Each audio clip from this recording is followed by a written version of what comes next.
अल्हम्दुलिल्लाह नहमदुहु व नस्तईनुहु व नस्तगफिरुह व नु'मिनु बिही व नतवक्कलु अलैहि व नऊज़ु बिल्लाहि मिन शुरूरि अनफुसिना व मिन सय्यिआति अमालिना मन यहदिहिल्लाहु फला मुज़िल्ल लहु वमन युज़्लिल्हु फला हादिय लहु वनशहदु अल्ला इलाहा इल्लल्लाहु वहदहु ला शरीक लहु वला नज़ीर लहु वला मुईन लहु वला वज़ीर लहु वला मुशीर लहु वसल्लि अला सय्यिदिर रुसुलि व खातमिल अंबिया अम्मा बाद फ़अऊज़ु बिल्लाहि मिनश शैतानिर रजीम बिस्मिल्लाहिर रहमानिर रहीम क़ुल इन कुन्तुम तुहिब्बूनल्लाह फत्तबिऊनी युहब्बिबकुमुल्लाहु व यग़फिर लकुम ज़ुनूबकुम वल्लाहु गफूरुर रहीम या अय्युहल्लज़ीना आमनू कुलू मिन तय्यिबाति मा रज़क़नाकुम वश्कुरू लिल्लाहि इन कुन्तुम इय्याहु तअबुदून वक़ाल फ़ी मौज़िइन आख़र या अय्युहल्लज़ीना आमनू इन्नमल ख़म्रु वल मैसिर वल अंसाबु वल अज़लाम रिज्सुम मिन अमलिश शैतान फज्तनिबूहु लअल्लकुम तुफ्लिहून। सदक़ल्लाहु मौलानल अज़ीम व सदक़ रसूलुहुन नबियुल करीम व नहनु अला ज़ालिका लमिनश शाहिदीन वश्शाकिरीन वल्हम्दुलिल्लाहि रब्बिल आलमीन। मेरे वाजिबुल एहतराम काबिल इज़्ज़त एहतराम स्टेज पर तशरीफ़ फरमा ख़तीब हरदिल अज़ीज़ हज़रत मौलाना मुफ्ती मोहम्मद नौमान साहब अररियावी दामत बरकातुहुम, जिनके खिताब नायाब से हम सभी सामईन महज़ूज़ हो रहे थे।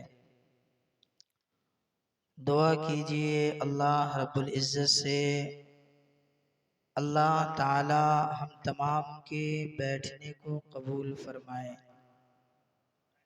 आज का ये प्रोग्राम जिस इदारे के तहत जिस मकसद के तहत रखा गया है, दुआ कीजिए अल्लाह रब्बुल इज़्ज़त उस मकसद के अंदर कामयाबी अता फरमाए। हज़रात, बहुत जल्द हम लोग देख रहे हैं जहालत दूर हो रही है और रोशनी बढ़ती जा रही है।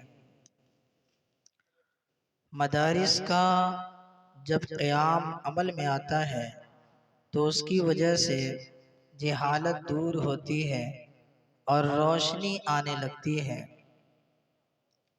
जिस गांव में हुफ़्फ़ाज़ और उलमा की तादाद ज़्यादा होती है, अल्लाह रब्बुल इज़्ज़त की ख़ास नज़र करम उस गांव वालों के ऊपर हुआ करती है। हम लोग फालतू आपस में इंतशार फैलाते हैं कि यार इस गांव में इतने मदरसे हैं, इतने मकातिब हैं। हालांकि मदरसों की तादाद बढ़ती है तो गोया हर घर का फर्द पड़ता है। बात सही कह रहा हूँ? मेरी बात समझ में आ रही है ना आप लोग को? मकातिब का निज़ाम जितना ज़्यादा होता है, गोया जहालत उतनी ही दूर होती है और दूर दूर तक गांव के अंदर जितने अफराद मौजूद हैं, गोया हर शख्स तक इल्म पहुंच जाता है।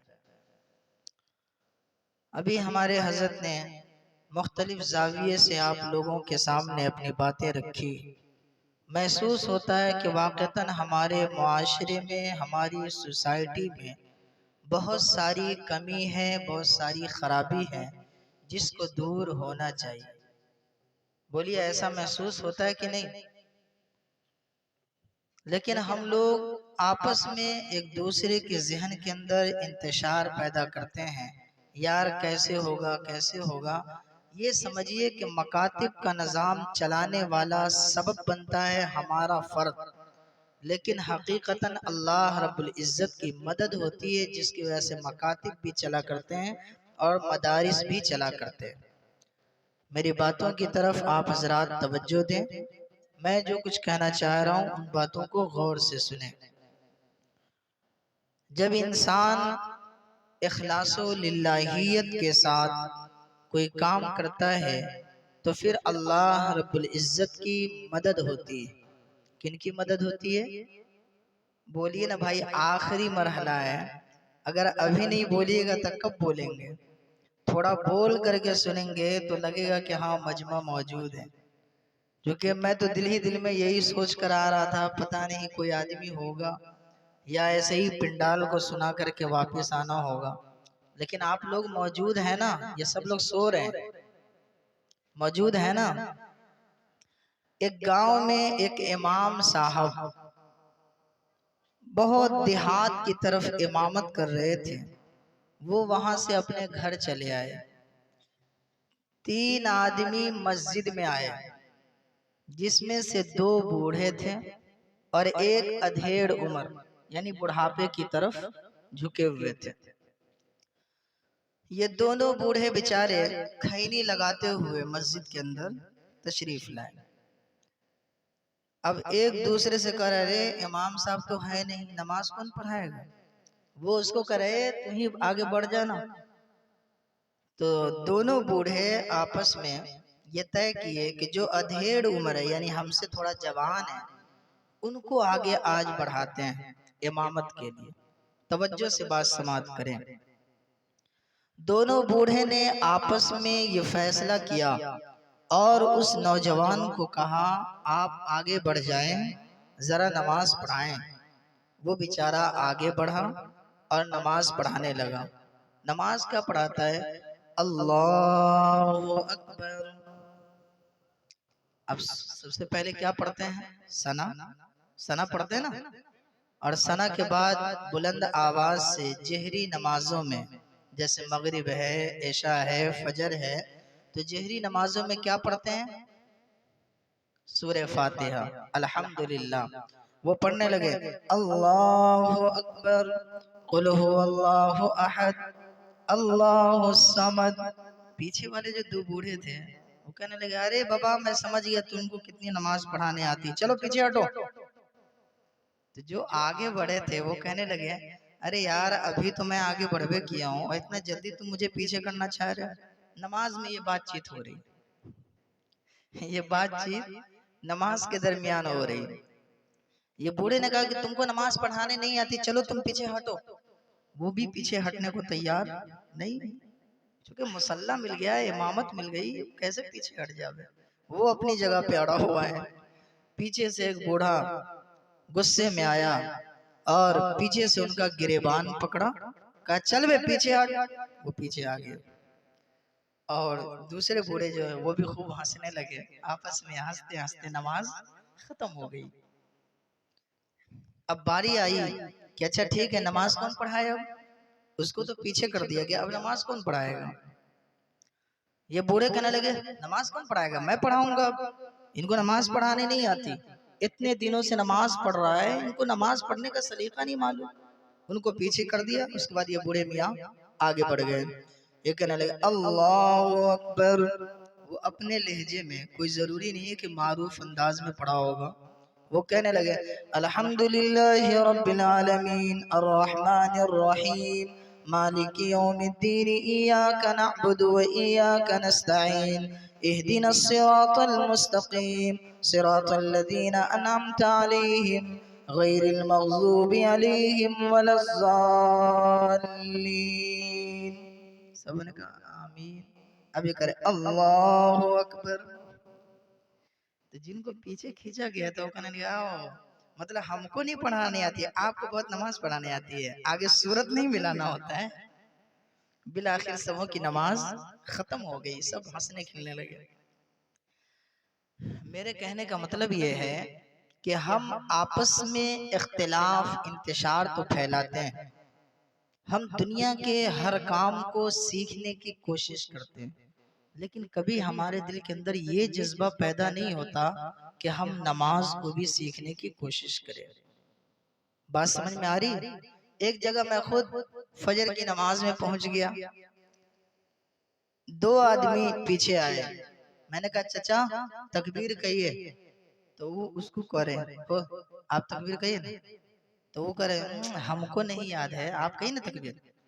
दोनों में आपस में बहसा बहसी हो रही है, वो उसको करे वो उसको कह रहे हैं। तो मैंने कहा कि आप लोग को याद नहीं, तो कहा कि नहीं आप अपने से तकबीरों को लीजिए, नमाज़ पढ़ाइए। मैंने कहा अच्छा, तो मैंने कहा कि ठीक है, 4 मरतबा बोलिए अल्लाह अकबर अल्लाह, अब ये 4 मरतबा बोल रहे हैं। फिर मैंने कहा अशहदु अल्ला इलाहा इल्लल्लाह 2 मरतबा, अब ये पढ़ रहे हैं, मैं आगे से लुकमा दे रहा हूँ, फिर ये इसको दोहरा रहे हैं। हालांकि वो आदमी कौन है? वो है जिनकी तहज्जुद की नमाज कज़ा नहीं। अब आप समझिए, तहज्जुद की नमाज भी उनकी कज़ा नहीं होती है, लेकिन पूरी जिंदगी नमाज पढ़ते पढ़ते यूं ही गुजर रही है, लेकिन नमाज का तरीका मालूम नहीं। बतलाइए, ऐसी नमाज हम पढ़ें तो अल्लाह ताला हमें क्या देगा? इसलिए मेरे भाइयों, मेरे बुजुर्गों, मेरी माओ और बहनों, आज भी वक्त है कि हम और आप सीखें। ये न देखें कि मदारिस कितने हैं, ये न देखें कि मकातिब कितने हैं, बल्कि ये देखें कि हमारे यहाँ हुफ्फाज हैं, अगर वो तालीम देते हैं तो हम उनके पास जाएं और कुरान करीम की कोई एक आयत सीखने की कोशिश करें। अल्लाह के नबी ताजदारे रिसालत इमाम कायनात मदनी करीम जनाब मोहम्मदुर रसूलुल्लाह सल्लल्लाहु अलैहि वसल्लम ने फरमाया, इन्नल्लज़ी लैसा फ़ी जौफ़िही शैउम मिनल क़ुरआन कल बैतिल ख़रिब, बिलाशुबा वो जिसके दिल के अंदर कुरान करीम की कोई आयत नहीं, गोया कि उसका दिल वीरान घर की तरह है। उसके दिल के अंदर गोया कि उस घर के अंदर कोई भी आदमी नहीं। तो जिस तरीके से घर की खूबसूरती इंसानों से होती है, ऐसे ही दिल की खूबसूरती अल्लाह के कलाम को अपने दिलों के अंदर पैदा करने की वजह से होती है। जब अल्लाह के कुरान को हम अपने दिलों के अंदर रखेंगे तो फिर हमारा दिल भी खूबसूरत होगा। मेरी बात समझ में आ रही है? अगर बात समझ में आ रही, मैं एक दफा नेपाल गया, नेपाल बहुत अंदर तक चला गया और इत्तेफाक से वहां के लोग मुकम्मल तौर पे उर्दू समझने वाले नहीं थे। मेरी बारी आम तौर पे इसी वक्त आया करती है, इसकी वजह से मैं परेशान नहीं होता हूँ। 2-3 आदमी भी अगर सुनने वाला होता है तो मैं उनको सुनाने के लिए तैयार रहता हूँ। तो मैं चूंकि मेहमान के हैसियत से इंडिया से गया, वहाँ के नाजिम साहब बेचारे गांव के थे, वो अपने जलसे में खूब चीखो पुकार करके कह रहे भाई आगे आ जाओ आगे आ जाओ।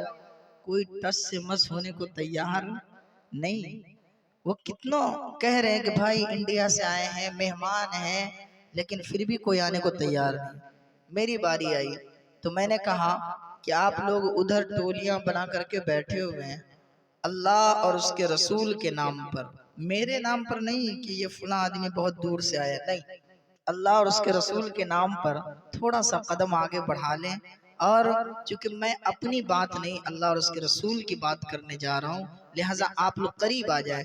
नौजवान लोग दौड़े दौड़े आ गए, नौजवान लोग दौड़े दौड़े आ गए। तकब्बुर नहीं, घमंड नहीं, गुरूर नहीं कि यार हम इतने छोटे आदमी की बात पे दौड़ जाए, वो ऐसा नहीं, बल्कि वो ये समझ रहा है कि ये बोलने वाले अपने बाप की बात नहीं करेगा। तमाम वॉलेंटियर सबसे गुजारिश है। अच्छा, तो वो ये दिल में ख्याल कर रहे हैं कि बोलने वाला अपने बाप की बात नहीं करेगा बल्कि रसूल पाक की बात करेगा। वो सब करीब आने लगे। जब सब मिलजुल करके बैठ गए तो मेरा मिजाज ये हुआ कि अब मैं खुल करके गुफ्तगू करूं। पेंडाल के जो बाहर बैठे हुए हैं, हजरत जो ऐलान कर रहे हैं कि करीब आ जाएं, रास्ता के उस तरफ जो बैठे हुए पेंडाल के अंदर आ जाएं। मैं आप लोगों की मुस्कुराहट को देखते हुए गुफ्तगू करने का आदी, इसलिए आप लोग करीब आ जाइए तो थोड़ी देर आप हजरात के सामने कुछ बोल सकूं। तो खैर मैंने उनसे कहा कि आप लोग कितने अच्छे हैं कि एक बोली मैंने बोली, फौरन आप लोग दौड़ते दौड़ते आ गए। यार इस गांव का नाम क्या है?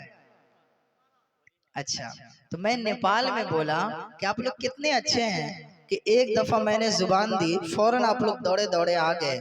मैंने हवाला दिया कि रसूल पाक के नाम पे आ जाएं, सब लोग दौड़ते दौड़ते आ गए। फिर मैंने उन लोगों से पूछा कि अच्छा इस गांव का नाम क्या है? एक नौजवान बड़ा मनचला था, वो खड़ा हुआ, वो कहने लगा मौलाना टेढ़ा टेढ़ा। मैंने कहा अरे बाबा होश में बोलो जरा। वो कहने लगा मौलाना जब इस जगह का नाम टेढ़ा ही है तो मैं बोलूं क्या?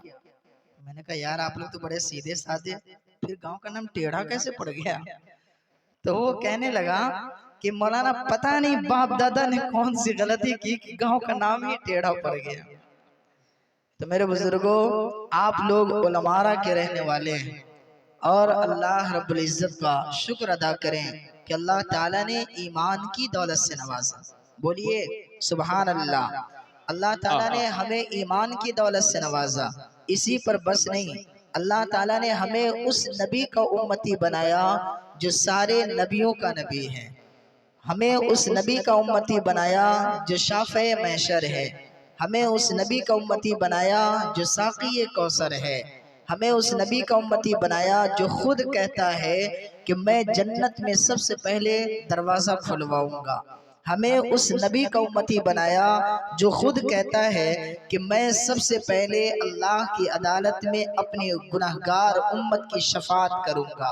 तो हम लोगों को भी चाहिए कि उस नबी की अजमत को अपने दिलों के अंदर बिठाए। बोलिए होना चाहिए या नहीं? आए तो एक मर्तबा सभी हजरात दुरूद पाक पढ़ लें। अल्लाहुम्मा सल्ली अला मुहम्मदिन नबील उम्मी व अला आलिहि वसल्लम तस्लीमा। हमारे हजरत जिन्होंने दावत दी है और आप लोगों के बीच बुलाया, हजरत बार बार कहते रहे आपको कुछ ना कुछ कलाम भी पढ़ना है। मैंने सोचा, मैंने हजरत को भी कहा कि मैं कलाम उस वक्त पढ़ता हूँ जब सब लोग मुझे सुनना चाहते हैं। सब लोग चाहते हैं कि हाँ मैं पढ़ूं तो मैं पढ़ता हूँ। आप लोग सुनना चाहते हैं? हेलो हेलो, थोड़ा सा इको बढ़ सकता हो तो बढ़ा दीजिए थोड़ा सा, क्योंकि मैं कलाम भी पढ़ना है और तकरीर भी इंशाल्लाह उसी के दरमियान होगी। माशाल्लाह। Hello hello hello hello hello hello hello hello hello. सुभान अल्लाह, थोड़ा आवाज बढ़ सकती है? माशाल्लाह। अभी मैं 2 रोज पहले सूरत के प्रोग्राम में था, वहाँ भी माशाल्लाह माइक बहुत अच्छा था।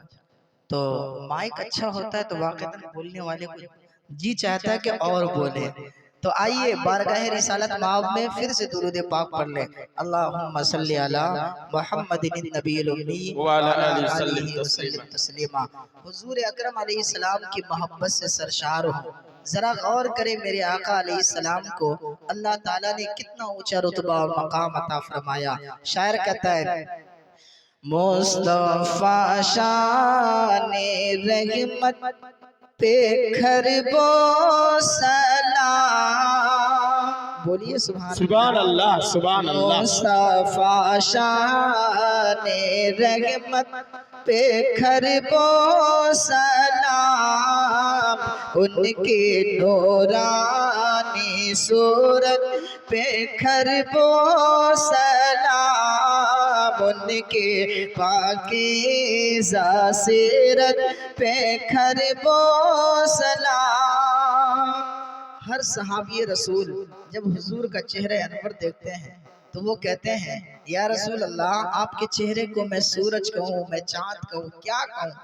किसी चीज के अंदर उतनी ताबानी नहीं है, किसी चीज के अंदर उतनी चमक दमक नहीं है जो ए महबूब आपके चेहरे में है। इसीलिए शायर कहता है कि मुस्तफा शाने रहमत पे खरबो सलाम। उनके नूरानी। आप लोग भी पढ़ सकते हैं। हमारे एक दोस्त ने कहा कि नाते रसूल पढ़ने के लिए आवाज का होना शर्त नहीं है, दिल का होना शर्त है। बोलिए सुभान अल्लाह। दिल का होना शर्त है। मक्के के अंदर अरब के देहाती लोग जब अपने घोड़े पर सवार होकर जंगलात की तरफ जाया करते, किसी किसी की आवाज भी अच्छी नहीं होती लेकिन वो भी गुनगुनाता हुआ जाता। आज से 10-15 साल पीछे जाए, आप लोग भी देखे होंगे साइकिल पर चढ़ने वाला देहाती जब रास्ते से गुजर रहा है कुछ न कुछ गा रहा है और अपने गाते हुए मस्ती में चल रहा है रास्ता। आइए हम सब आदमी थोड़ा सा पढ़ें और हुजूर अकरम अलैहिस्सलाम के महबूब लोगों में हम लोग भी अपना नाम शुमार करा लें। पढ़िए, मुस्तफा शाने रहमत पे खरबो सलाम, उनके नूरानी सूरत पे खरबो सलाम, उनके पाकीज़ा सीरत पे खरबो सलाम। अभी मैं ये कलाम सूरत के अंदर पढ़ा हूँ, हजरत कारी अहमद अली साहब बेतहाशा रो रहे थे। वजह उसकी कि ये कलाम की मानवियत की तरफ अगर हम लोग गौर करेंगे फिर पता चलेगा कि मेरे आका अलैहिस्सलाम की सीरत क्या है। शायर कहता है कि सारे नबियों की जिनको इमामत मिले, जिनको मेराजी में हक के कुर्बत मिले, और शफाअत की जिनको इजाजत मिले, और खैरुल उम्म जिनको उम्मत मिले, उस नबी की नबूवत पे खरबो सलाम, मुस्तफा शाने रहमत पे खरबो सलाम, उनके नूरानी सूरत पे खरबो सलाम, उनके पाकीज़ा सीरत पे खरबो सलाम। पत्थरों की है बारिश नबी पर और नबी ये दुआ कर रहे हैं, बख्श दे मेरे मौला इन्हें, तू ये हमें जानते ही नहीं है। मेरे आका जो दीन आज हम तक पहुंचा है, जो ईमान आज हम तक पहुंचा है, बड़ी मेहनतों के बाद, बड़ी कुर्बानियों के बाद तब जाकर के आज हम लोगों के सीनों के अंदर ईमान बेदार है। ये मेरे आका अलैहिस्सलातु वस्सलाम ने पत्थरें खाई है, हुजूर ने अपना दंदाने मुबारक शहीद किया, उसके बाद कितनी कुर्बानियों के साथ आज हम लोगों तक ये पैगाम पहुंचा है। और हम लोग ये चाह रहे हैं कि हम अपने आने वाली नस्लों तक इस दीन को, इस ईमान को पहुंचाते रहे। बोलिए चाहते कि नहीं? शायर कहता है कि जब हवाज़िने में फख्रे रसूल खिरी गए, सैकड़ों में अकेले डटे रह गए, तीरों पत्थर का जब में बरसने लगा, उस जरी ने ये ललकार कर तब कहा, मैं हूँ जिसका नबी वो है सच्चा खुदा, उस नबी के शुजाअत पे खरबो सलाम, मुस्तफा शाने रहमत पे खरबो सलाम, उनके नूरानी सूरत पे खरबो सलाम। आज हम लोगों के पास मालो दौलत की फरावानी है, लेकिन फिर भी हम अपने दौलत का सही इस्तेमाल नहीं कर पाते। आओ जनाबे मोहम्मद मुस्तफ़ा सल्लल्लाहु अलैहि वसल्लम के घर की सूरत हाल को देखें। कई दिन गुजर जा रहा है ऐसे सुल्तान मेरे आका जिन्होंने घर में किया है फाका, कई दिन हुआ है ऐसा कि घर में चूल्हा जला नहीं। मेरे आका अलैहिस्सलाम दोनों जहां के सुल्तान हैं, दोनों जहां के बादशाह हैं, लेकिन घर की ये सूरत हाल है। शायर कहता है कि जिनके घर में माहीनों न चूल्हा जला, जाते दम जिनके घर में दिया तक न था, उनके दांतों देहिश का कहो हाल क्या। सीमो जर के दिए जिसने दरिया पाहा, कोई महरूम दर से न साइल गया। उस नबी के सखावत पे खरबो सलाम, मुस्तफा शाने रहमत पे खरबो सलाम। उनके नूरानी सूरत पे खरबो सलाम, उनके पाकीज़ा सीरत पे खरबो सलाम। जब हुजूर से मोहब्बत होती है और अपने आका मोहम्मद अरबी सल्लल्लाहु अलैहि वसल्लम पर हम ईमान रखते हैं तो हर चीज को बर्दाश्त करना पड़ता है, हर चीज को बर्दाश्त करना पड़ता है। आओ जरा गौर करें अल्लाह के कुरान की तरफ। जब मोहब्बत आकाए नामदार अलैहिस्सलाम से, जब प्यार रसूलुल्लाह सल्लल्लाहु अलैहि वसल्लम से, तो मोहब्बत किसको कहते हैं? आदमी जिससे मोहब्बत करता है उसकी बात मानता है या नहीं मानता? बोलिए, आदमी जिनसे मोहब्बत करता है वो उनकी बात जरूर मानता है। हम लोग ये कहते हैं कि हम आका के दीवाने हैं, हम लोग ये कहते हैं कि हम आका के मोहब्बत अपने दिलों में रखने वाले हैं, तो फिर उनकी बात भी माननी पड़ेगी, रसूलुल्लाह की बात भी माननी पड़ेगी। और कायनात में इसके अलावा कुछ है ही नहीं, कायनात में इसके अलावा कुछ है ही नहीं। दुनिया की सारी नेमतें दुनिया के अंदर रह जाती है, सिर्फ इंसान के साथ जाने वाली कोई चीज होती है तो वो अल्लाह और उसके रसूल की मोहब्बत।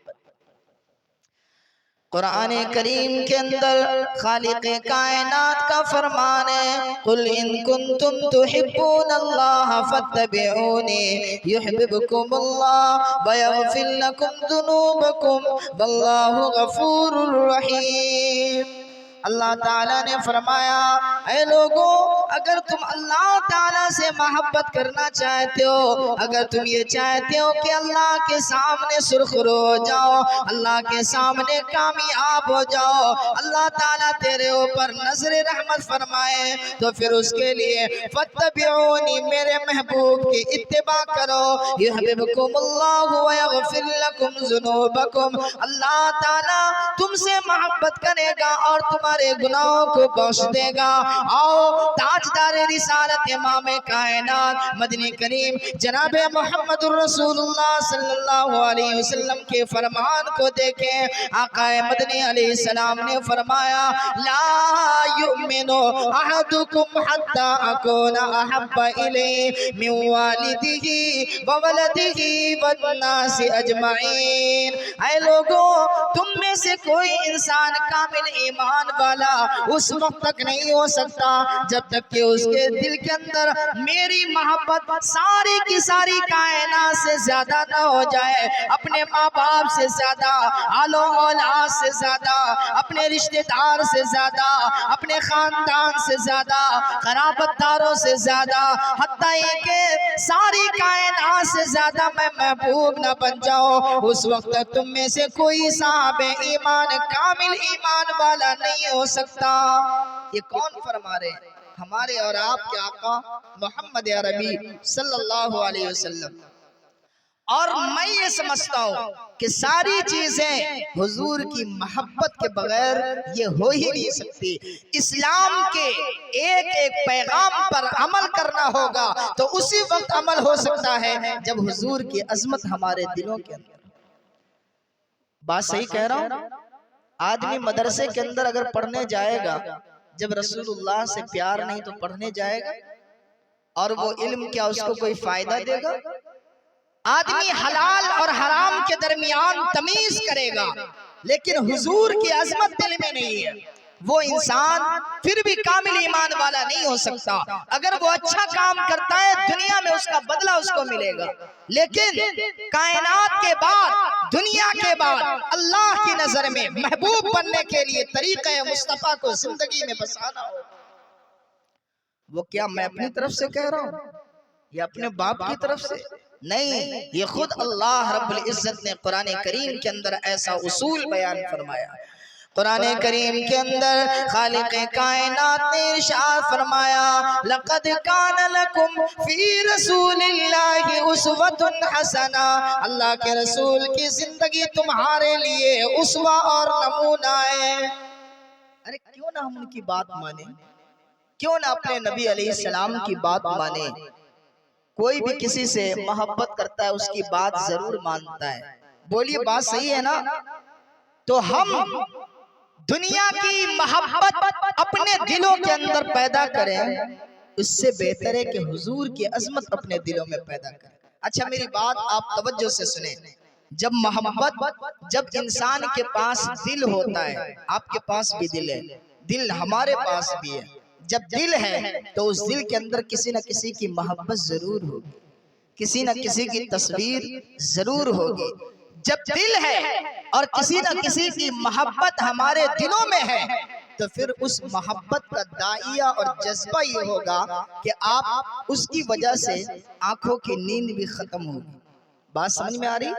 जब मोहब्बत किसी की दिल में होती है तो आंख से नींद भी खत्म होने लगती है। मोहब्बत दिल में होती है बेचैनी होने लगती है। मोहब्बत दिल में होती है तो उनसे मिलने का मुश्ताक भी होता है, यानी मिलने की आरजू और तमन्ना भी होती है कि नहीं होती है भाई? दुनिया का माहौल आपने देखा, लेकिन दुनिया के अंदर अगर हम किसी की मोहब्बत के लिए अपनी रातों को कुर्बान कर रहे हैं, किसी की मोहब्बत के लिए, किसी की मोहब्बत के लिए उनसे मिलने का आरज़ूमंद होते हैं, वो मोहब्बत एक न एक दिन बेवफाई कर जाती है, एक न एक दिन बेवफाई कर जाती है। लेकिन आओ उस दरवाजे पर दस्तक देते हैं कि जिस जगह पर जब इंसान अपना दिल देता है तो वो कायनात में भी नहीं छोड़ते और मरने के बाद भी नहीं छोड़ते, कायनात में भी नहीं छोड़ते, कब्र में जाने के बाद भी नहीं, कब्र में जाने के बाद क्या मैदान महशर में भी नहीं छोड़ेंगे। अल्लाह की अदालत में जब हम लोग गुनाहों के अंदर मुब्तला होंगे, अल्लाह ताला के सामने मेरे आका मोहम्मद अरबी सल्लल्लाहु अलैहि वसल्लम आएंगे और कहेंगे, ऐ अल्लाह ये मेरा उम्मती है, ऐ अल्लाह ये मेरा उम्मती है, मेरा गुनहगार उम्मती है, लिहाजा आप इन्हें बख्श दे, आप इन्हें बख्श दे। तो हम क्यों ना मोहब्बत करें ऐसी जात से जो हमें दुनिया में भी काम आवे और कब्र के अंदर भी काम आवे और मैदान महशर में भी काम आए, साथ में जन्नत में जाना हो तो जन्नत में भी काम आए। बात समझ में आ रही? तो हमें किनसे मोहब्बत करनी चाहिए? जनाब मोहम्मद रसूलुल्लाह सल्लल्लाहु अलैहि वसल्लम। मैंने आपके सामने ये बात भी की, जब मोहब्बत होती है तो महबूब की बात माननी पड़ती है।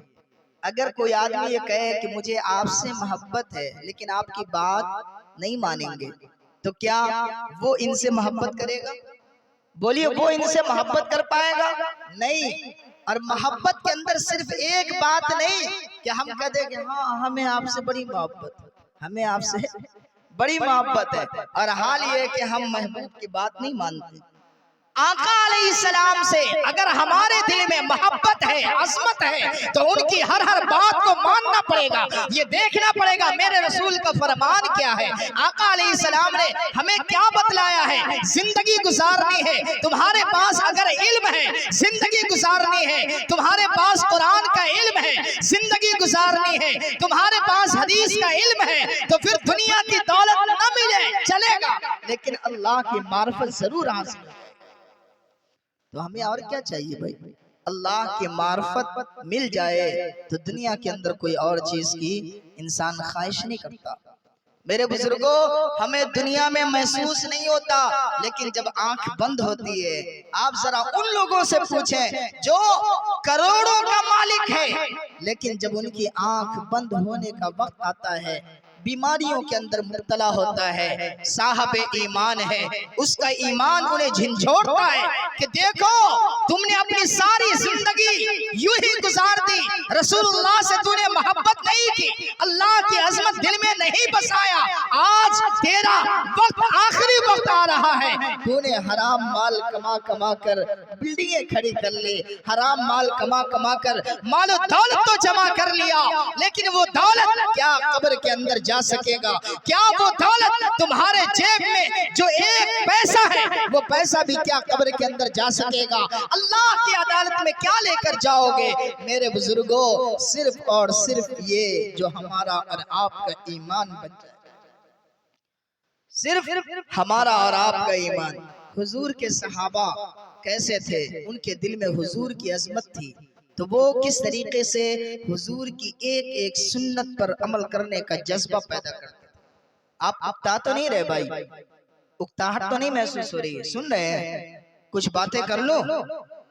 मेरे आका ताजदार रिसालत इमाम कायनात मदनी करीम जनाबे मोहम्मद रसूलुल्लाह सल्लल्लाहु अलैहि वसल्लम ने फरमाया, ला युमिनु अहदुकुम हत्ता अकूना अहब्बा इलैहि मिन वालिदिही व वलदिही वन नासी अजमईन। ऐ लोगों, तुम में से कोई इंसान कामिल ईमान वाला उस वक्त नहीं हो सकता जब तक के उनके नजदीक सारी कायनात से ज्यादा मैं महबूब न बन जाऊं। आओ इसकी रोशनी में हम हदीस पाक के अंदर गौर व फिक्र करते हैं। एक साहबी ताजदार रिसालत अलैहिस्सलाम के सामने हजरत फारूक आजम कहने लगे, या रसूल अल्लाह, मेरे दिल में आपकी अजमत आपकी मोहब्बत बहुत ज्यादा है, लेकिन मेरी जान आपसे ज्यादा अजीज है, मेरी जान आपसे ज्यादा महबूब है, यानी मेरे अंदर जो रूह है, जो जान है, वो मेरी जान आपकी जान से ज्यादा महबूब है।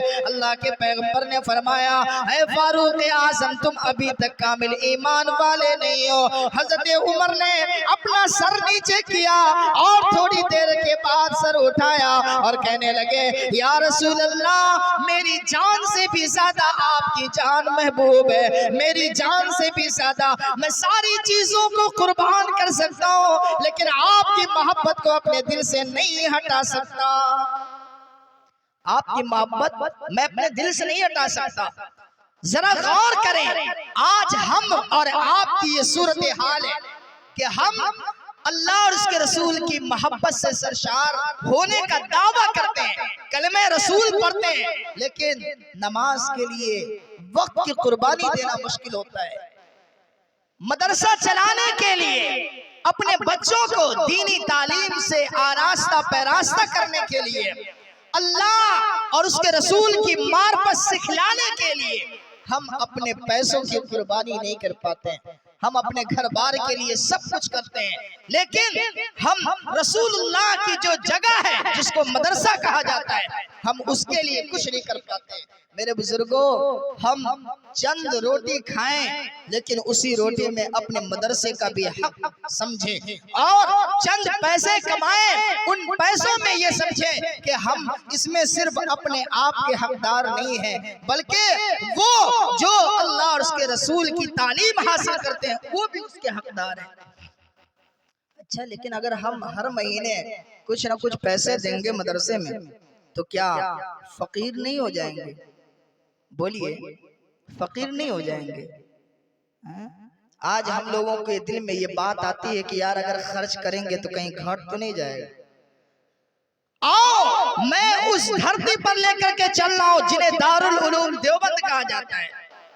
मेरे उस्ताद मोहतरम हजरत मौलाना अब्दुल खालिक साहब मदरासी दामत बरकातुहुम फरमाया करते थे, दारुल उलूम देवबंद इतना बड़ा अजीम इदारा है, मेरे वक्त में 18,000 तलबा वहाँ तालीम हासिल कर रहे हैं। एक तालिब इल्म ने कहा, एक तालिब इल्म ने चिट्ठी लिखी, हजरत ये इदारा कैसे चल रहा है? तो हजरत ने फरमाया, ये दर हकीकत अल्लाह की रहमत से चल रहा है, अल्लाह ताला की मदद से चल रहा है। अलबत्ता मैं आप लोगों के सामने कहना चाहता, वो जुबान मेरी है, बात उनकी है जो नायब मोहतमिम है। हजरत मौलाना अब्दुल खालिक साहब मदरासी ने फरमाया कि देखो बात ये है, मुंबई का एक नौजवान, मुंबई का एक नौजवान ऐसा है जो इतना पैसा दारुल उलूम देवबंद को देता है, जिससे दारुल उलूम के सारे बच्चे रोजाना खाना खाते हैं, साल भर का खर्च देते हैं, सारे बच्चे खाना खाते हैं। कहा और पैसे? तो कहा मुख्तलिफ काम है, तामीरात का काम है, इसका काम है, उसका काम है, सबों में खर्च किया जाता है, लेकिन सिर्फ खाने का जो पैसा देता है वो कौन देता है? मुंबई का सिर्फ एक नौजवान, मुंबई का सिर्फ एक नौजवान। अच्छा वो देता है तो क्या वो हाफिज है, आलिम है, काजी है, वो क्या है? कहा वो सिर्फ एक आम नौजवान है तो कोई पढ़ा लिखा नहीं, जाहिल है, लेकिन अल्लाह ने उनको इतनी दौलत से नवाजा है कि वो देता है तो हुजूर पाक अलैहिस्सलाम का एक फरमान है, दाएं हाथ से दो तो बाएं हाथ को खबर भी ना हो। वो बंदा जब देता है तो कहता है कि हजरत मेरे बारे में किसी को खबर ना हो कि मैंने दारुल उलूम को इतना पैसा दिया। अच्छा वो हर साल कैसे दे देता है? क्या उसको घटते नहीं? घटना चाहिए लेकिन घटता नहीं। असल बात यह है कि खुद अल्लाह ताला ने कुरान करीम के अंदर फरमाया कि जो इंसान खर्च करता अल्लाह के रास्ते में, अल्लाह उसको 700 गुना अता फरमाता। पढ़ लीजिए कुरान करीम का 3रा पारा, मसलुल लदीना युनफिकूना अमवालहुम फी सबीलिल्लाह कमसलि हब्बतिन अंबतत सबअ सनाबिल फी कुल्ली सुंबुलतिन मिअतु हब्बा। इसकी तफसीर में देखें कि किस तरीके से अल्लाह रब्बुल इज्जत ने फरमाया कि जब इंसान खर्च करता है तो उसको अल्लाह ताला 700 गुना, और बाज में आया है कि 10 गुना अता फरमाते हैं। तो हमें ये जहन में नहीं रखना चाहिए कि अगर हम खर्च करें तो शायद घट जाएगा। नहीं मेरे बुजुर्गों, अल्लाह की मदद होती है। एक आदमी मेरे बाइक पे बैठा, मैं अपने घर जा रहा था अपनी मस्जिद से, तो एक आदमी बस के इंतजार में खड़ा था। किसके इंतजार में? बस के इंतजार में खड़ा था। जैसे ही मैं वहां पे पहुंचा तो मैंने कहा कि ओ चचा बैठ जाइए ना गाड़ी पे, मेरी गाड़ी खाली जा रही है। वो बेचारे बैठ गए, और उसके बाद मेरी गाड़ी में तेल की कमी थी, मैं पेट्रोल पंप की तरफ गाड़ी घुमाया तो वो मैं कहने लगा कि भाई 200 का तेल डाल दो, तो कहते नहीं नहीं नहीं 500 का तेल डालिए। पीछे वाले कह रहे 500 का तेल डालिए। मैंने कहा कि 200 तो बहुत हो गया, मैं घर से वापस भी आ जाऊंगा, रहने दीजिए ना। तो कह रहे नहीं नहीं 500 का डालिए। उसके बाद मैं 500 रुपया निकाला जेब से और उसको देने लगा, तो मेरे देने से पहले वो 500 रुपया थमा दिया। फिर मैं जब वहां से गाड़ी मोड़ा तो मैंने कहा कि आपका कितना बड़ा नुकसान हो गया। जाहिल आदमी, कुछ नहीं जानता है वो बंदा। मैंने कहा कि आपका कितना बड़ा नुकसान हुआ, अगर आप बस से जाते तो सिर्फ 30 रुपए में 40 रुपए में आपका काम बन जाता, लेकिन आपका 500 रुपया खर्च हो गया। तो वो बंदा क्या कहता है, मौलाना अब यहाँ से आएगा, बोलिए सुभान अल्लाह। कहते हैं कि अब यहाँ से आएगा, अल्लाह की जात पर एतमाद और यकीन है। मैंने चंद साल पहले एक आलिम दीन के ऊपर खर्च किया था, फिर अल्लाह ताला मेरे ऊपर रहमत की बारिश फरमाया, मैंने आज दिया फिर आएगा।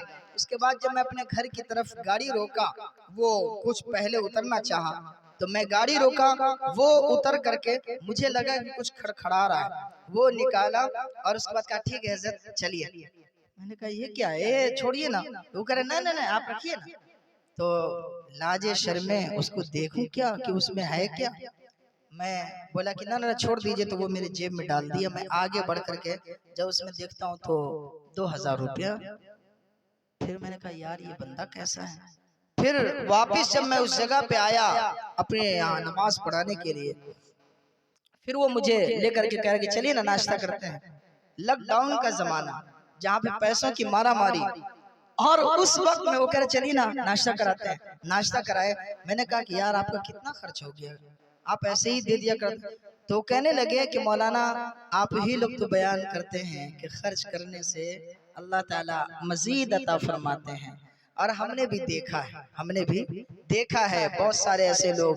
एक है हमारे यहाँ जो 2 लाख रुपया महीना उनको आता है, मतलब सिर्फ किराया आता है और बाकी वो खुद कितना कमाते हैं उसकी कोई गारंटी नहीं, लेकिन वो बंदा तकरीबन 50 गरीब आदमियों का नंबर अपने पास महफूज रखा है।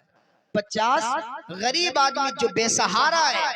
अल्लाह के पैगंबर अलैहिस्सलातु वस्सलाम जब गारे हिरा में परेशान हो गए और हजरत खदीजतुल कुबरा के पास आए, आकर कहने लगे, ऐ खदीजा ज़म्मिलूनी ज़म्मिलूनी, मुझे कंबल ओढ़ाओ, मुझे वल्लाह कल्ला वल्लाहि मा युज़ीकल्लाहु अबदा। बुखारी की रिवायत है कि अल्लाह की कसम मुझे अपनी जान का अंदेशा, लक़द खशीतु अला नफ्सी, मुझे अपनी जान का अंदेशा है। तो बीवी ने उस वक्त तसल्ली दी कि कल्ला वल्लाहि मा युज़ीकल्लाहु अबदा, अल्लाह आपको कभी भी रुस्वा नहीं करेगा, ज़ाय नहीं करेगा। क्यों? इसलिए कि आपके अंदर कुछ सिफात ऐसे हैं जिस सिफत की वजह से अल्लाह कामयाब करेगा। वो सिफत क्या है? फरमाया, इन्नका लतसिलुर रहीम व तहमिलुल कल्ला व तक्सिबुल मअदूम। आप लोगों के दरमियान सिला रहमी करने वाले, लोगों के सामने अच्छा सुलूक और अच्छा बर्ताव करने वाले, अच्छाई के साथ पेश आते हैं। व तहमिलुल कल्ला, और लोगों के बोझ उठाने वाले। व तक्सिबुल मादूम, जो कमाने के लायक नहीं है आप उसके लिए कमा करके उनके घर बार को बसाते हैं, लिहाजा अल्लाह आपको ज़ाय नहीं कर सकता। मतलब जो कमाने के लायक नहीं है आप उसके लिए कमाते हैं। तो ये किसकी सिफत है? मेरे आका जनाबे मुहम्मदुर रसूलुल्लाह सल्लल्लाहु अलैहि वसल्लम की सिफत है। तो हमें भी ये होना चाहिए। तो हजरत मौलाना अब्दुल खालिक साहब मदरासी दामत बरकातुहू ने फरमाया कि अरे इंसान एक जानवर, यहाँ तक कि कुत्ता भी अपनी जिंदगी गुजारने के बकदर कुछ न कुछ हासिल कर लेता है, लेकिन अल्लाह ने हमें कोई जानवर नहीं बनाया है, अल्लाह ने हमें हजरत इंसान बनाया है।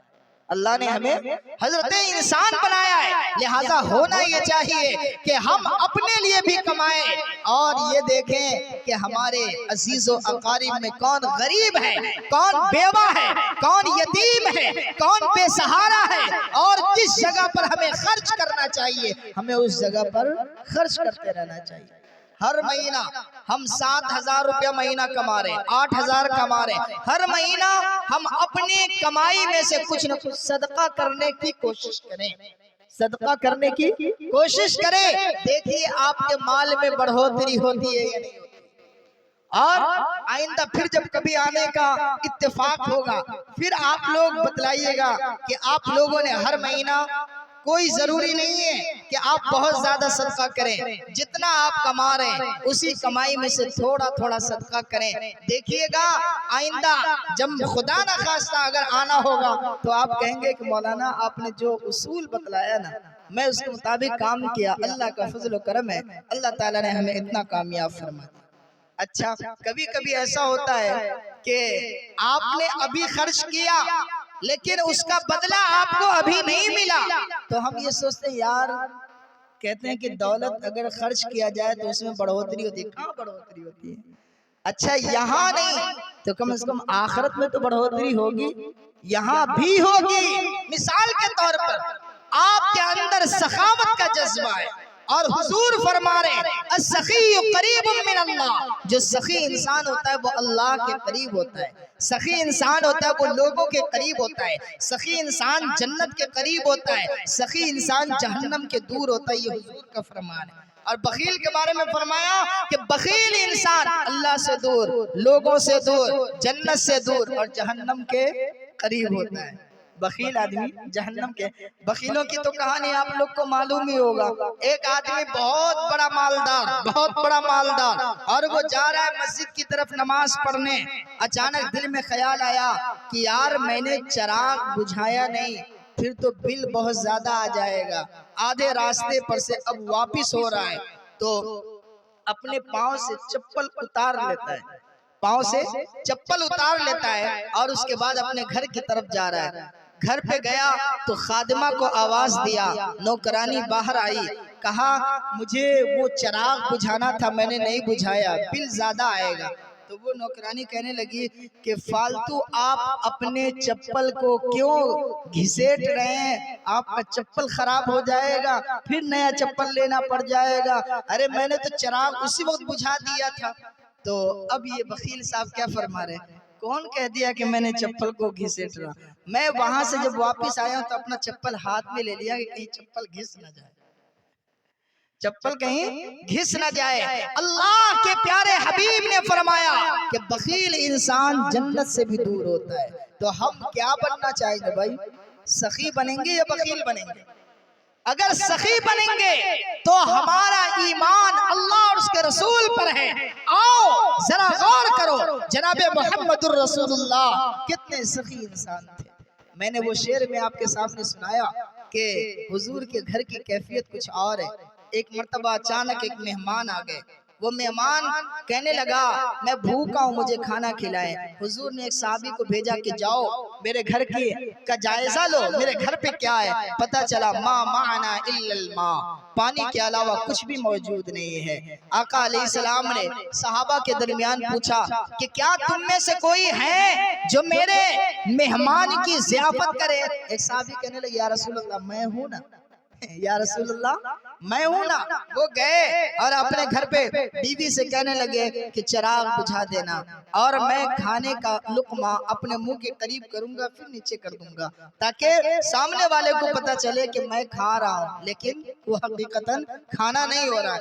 तो कोई भी महरूम, कोई भी आदमी जब आता हुजूर अलैहिस्सलाम के सामने, कोई भी साइल मांगने वाला आता, अल्लाह के नबी अलैहिस्सलाम उन्हें वापस नहीं फरमाते, या तो खुद ज़ियाफत करते या कि अपने सहाबा के हवाले कर देते। इसी को शायर ने कहा था जो मैंने आप हजरात के सामने पढ़ने की कोशिश की थी कि जिनके घर में महीनों न चूल्हा जला, जाते दम जिनके घर में दिया तक न था, कोई महरूम दर से ना साइल गया, उस नबी के सखावत पे खरबो सलाम, मुस्तफा शाने रहमत पे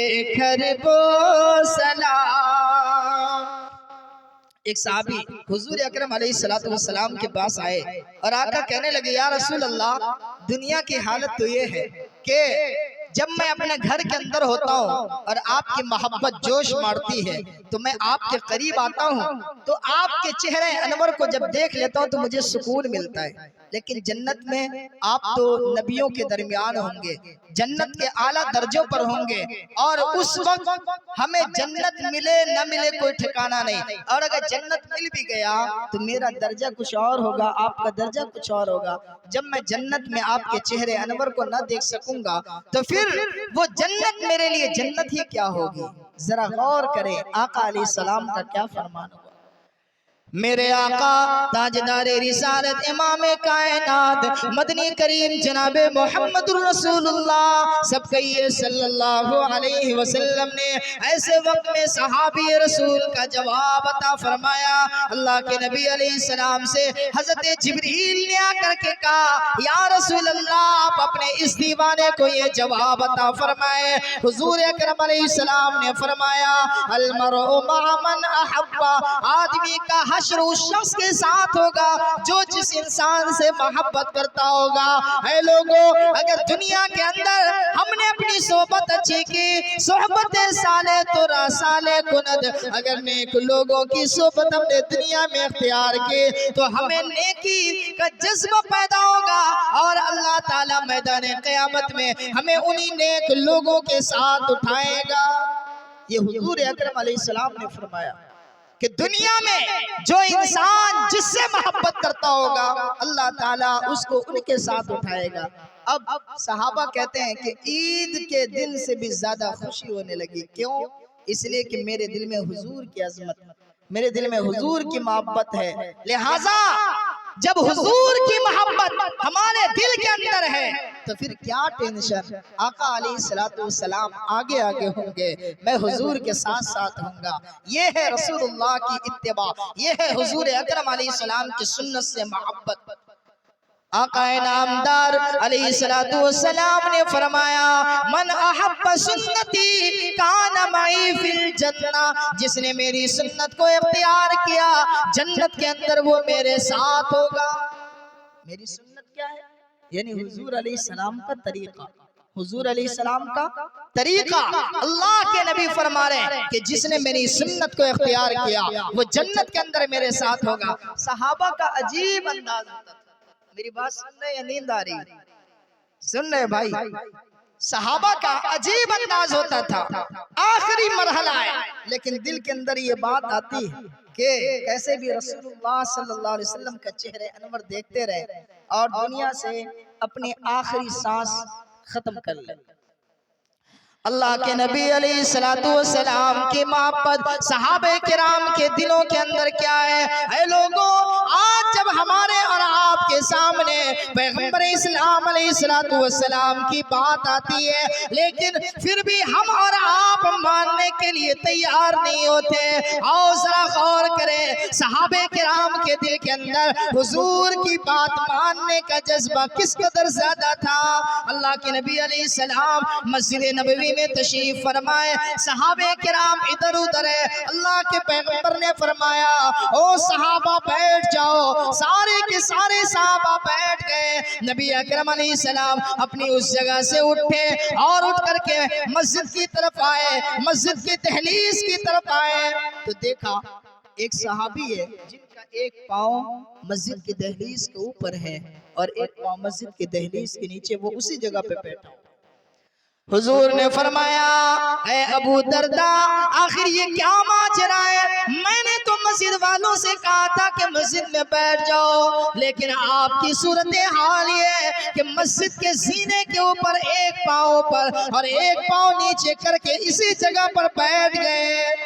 अंदाज देखे, अंदाज देखे, महबूब का अंदाज। वो हजरत अबू दरदा कहते हैं, या रसूल अल्लाह, जब मैं जीना पे चढ़ रहा था मस्जिद नबवी में जाने के लिए, आपकी आवाज कानों से टकराई, मेरी हिम्मत काम न की कि मैं एक कदम भी आगे बढ़ जाऊं और आपके हुक्म की मुखालफत न हो जाए।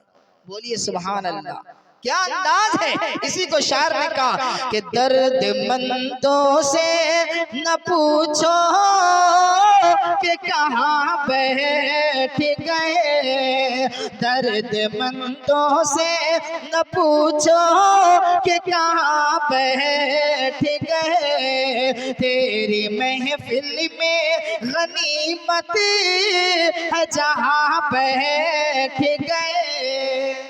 आका अलैहिस्सलाम आपकी महफिल है, मैं जहाँ पे बैठ जाऊं बस आपकी ही महफिल है। आपकी आवाज कानों से टकराए, मैं कदम आगे नहीं बढ़ा सकता। मैं जिस बात की तरफ लेके जाना चाह रहा हूँ वो बात अभी आने को है, अभी आने को, इसलिए जाने का प्रोग्राम ना बनाए। और आप जानते हैं काफी दिनों के बाद, मतलब पहली बार आप हज़रात के दयार में आने का इत्तेफाक हुआ, वरना उड़ीसा में कई जगहों पे जाना हुआ और अभी फिर 12 से 13 तारीख को कटक की तरफ आना है। जरा अंदाज देखें सहाबे किराम के दिल में हुजूर की अजमत क्या है, हुजूर की मोहब्बत क्या है। दुआ कीजिए अल्लाह ताला से, अल्लाह ताला वो मोहब्बत हमारे भी दिलों में पैदा फरमाए, अल्लाह ताला हम तमाम को कबूल फरमाए। सहाबे किराम का अंदाज देखें।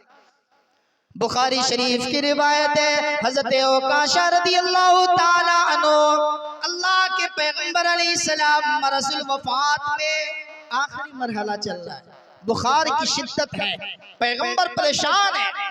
ऐसे वक्त में ताजदारे रिसालत ने सहाबे किराम से कहा, ऐ लोगों जाओ सारे के सारे सहाबा को जमा करो, सबके सब मस्जिद नबवी के अंदर आ जाए, मेरा आखिरी वक्त आ रहा है। मेरे सामने अल्लाह ताला के अजीम शान फरिश्ता आया और उन्होंने कहा, अल्लाह ताला ने आपको बुलाया है, मैंने उस बुलाहट को कबूल कर लिया, मैंने उस बुलाहट को कबूल किया है। तो हुजूर अलैहिस्सलाम सारे सहाबा को जमा किए। मेरी बात थोड़ी सी तवज्जो से सुने, इसके अंदर बहुत सारी बातें। हर आदमी को चाहिए अपना मामला साफ सुथरा रखे। क्यों? इसलिए कि हम में से कोई नहीं जानता कब किसकी मौत आनी है। कोई जानता है? कोई जानता है कि कब किसकी मौत आनी है? नहीं मेरे भाइयों, आज हम बैठ करके सामने सुन रहे हैं, कल अचानक कब्र के अंदर चले जाएंगे, कोई ठिकाना नहीं। और ये ऐसा हुआ है, ऐसा हुआ है 2-3 ऐसा प्रोग्राम, जिस प्रोग्राम में मैं तकरीर कर रहा हूँ और लोग बैठे हुए, अचानक खबर मिली कि कल इंतकाल कर गए।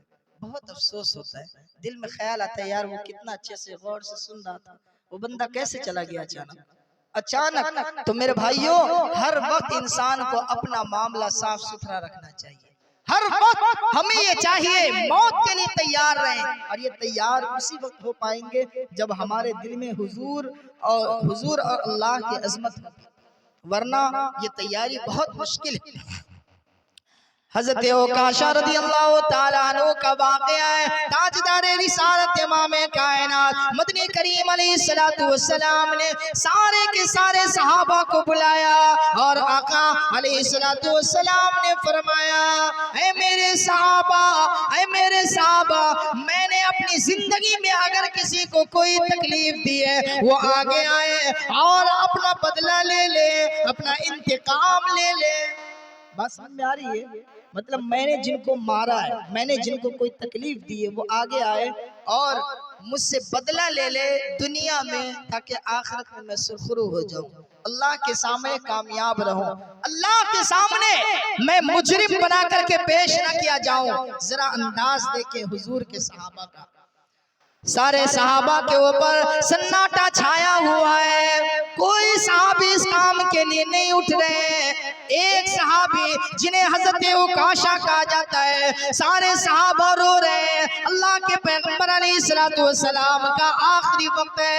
हजरत उकाशा उठे और कहने लगे, या रसूल अल्लाह, या रसूल अल्लाह, या हबीब अल्लाह, जब मैं अपनी नंगी पीठ पे बैठा हुआ था, मेरी पीठ नंगी थी, कपड़ा उतरा हुआ था, मैं बैठा था, आप जंगे उहुद के लिए जा रहे थे, आपका कोड़ा मेरे जिस्म से लगा, तो मैं ये चाहता हूँ कि वो जो हल्की सी चोट आई थी, मैं ये चाहता हूँ कि वो भी बदला ले लूं। अल्लाह, मेरी बात समझ में आ रही? तवज्जो से सुन रहे? अंदाज देखें, सहाबा का अंदाज। हजरत फारूक आजम रज़ियल्लाहु ताला अन्हु, जिनके दिल के अंदर रसूलुल्लाह सल्लल्लाहु अलैहि वसल्लम की अजमत इस कदर ज्यादा है, हजरत फारूक आजम कहने लगे, या रसूल अल्लाह, आखिर इन्हें क्या हो गया है? ये आपके दीवाने मस्ताने, ये आपके सहाबी रसूल है, ये आपकी मोहब्बत से सरशार है, लेकिन आज क्या हो गया?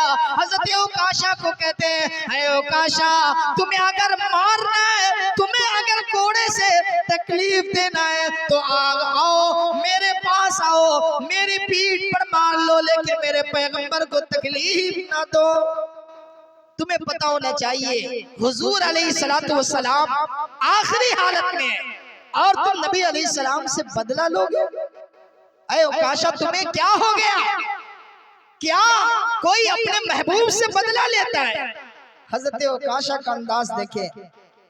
हजरत उकाशा कह रहे, हाँ मैं बदला लूंगा।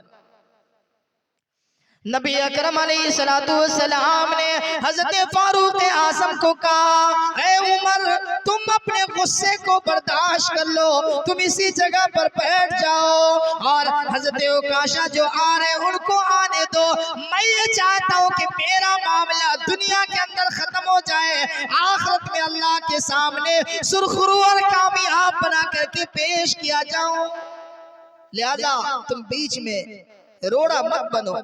हजरत उमर बैठ गए, सहाबा चीखे मार कर रो रहे हैं कि ये क्या हो गया?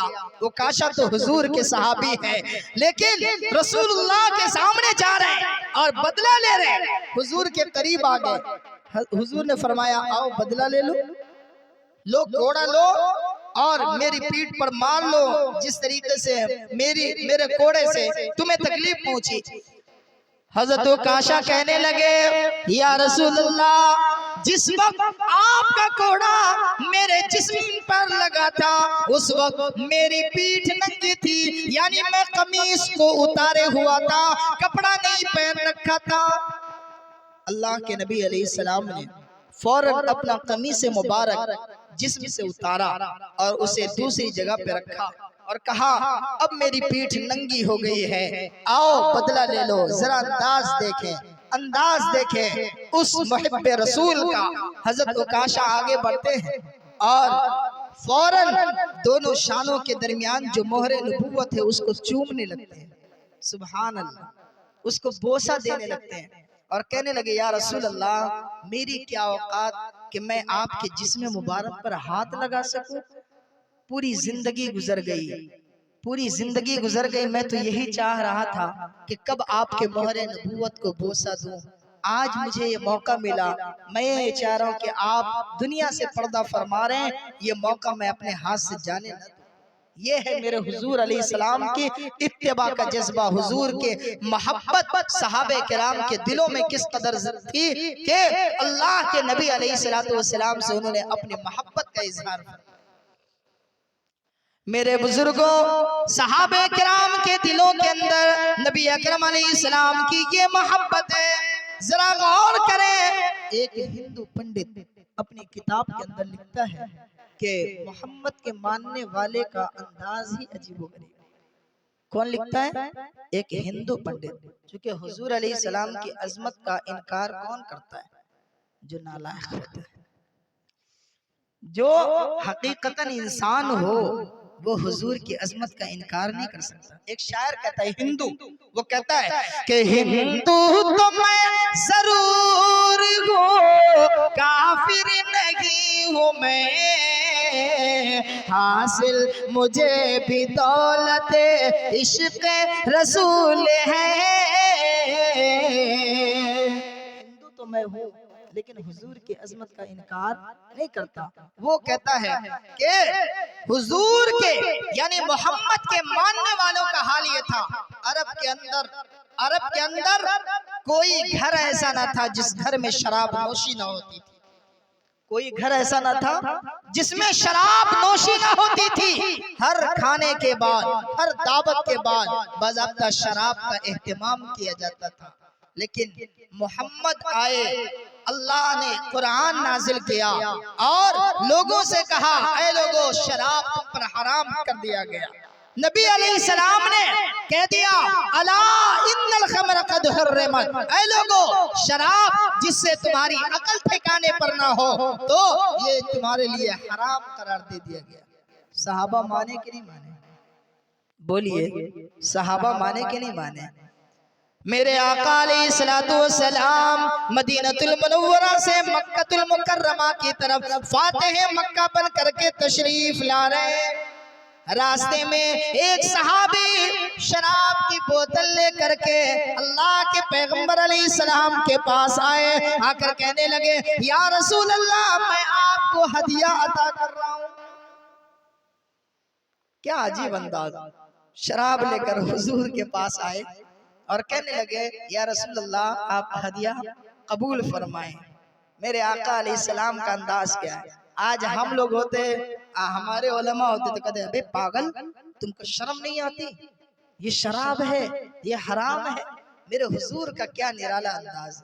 आका अलैहिस्सलाम ने कहा, ऐ मेरे महबूब, ऐ मेरे दोस्त, ऐ मेरे भाई, जिस वक्त तुम मदीने में आए थे उस वक्त ये शराब हराम न थी, लेकिन जब तुम आ गए तो उस वक्त अल्लाह ने कुरान करीम की आयत नाज़िल फरमाई, या अय्युहल्लज़ीना आमनू इन्नमल खम्रु वल मैसिर, शराब भी हराम है, जुआ भी हराम है, लिहाजा ये क्या दे रहे हो?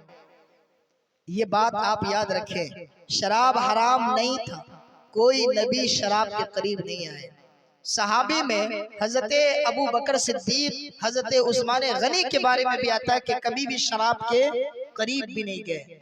तो अल्लाह ताला ने वो माशरा, अरब का माशरा जहां पे शराब नोशी आम थी, लेकिन जब अल्लाह का फरमान आ गया तो और सहाबा के सामने हुजूर का फरमान आ गया, सब फौरन रुक गए, फौरन रुक गए। वो साहबी जो हुजूर को हदिया दे रहे हैं कि या रसूल अल्लाह कबूल फरमाए। आका अलैहिस्सलाम ने कहा यह हराम। फिर हुजूर अलैहिस्सलाम ने फरमाया, हुजूर के सामने वो कहने लगे, या रसूल अल्लाह, मैंने शराब का कारोबार किया, बहुत सारी शराब की बोतलें मेरे पास मौजूद है, मैं उसे क्या करूं? क्या नफा हासिल कर लूं, बेच लूं और अपना पैसा ऊपर कर लूं? हुजूर ने फरमाया, नहीं, जाओ मकाम बतहा पर इसे ले जाकर के बहा दो। सारे सहाबा, एक आवाज आका अलैहिस्सलाम की आती है, सारे सहाबा उसे लेकर फौरन मैदान में फेंक देते हैं।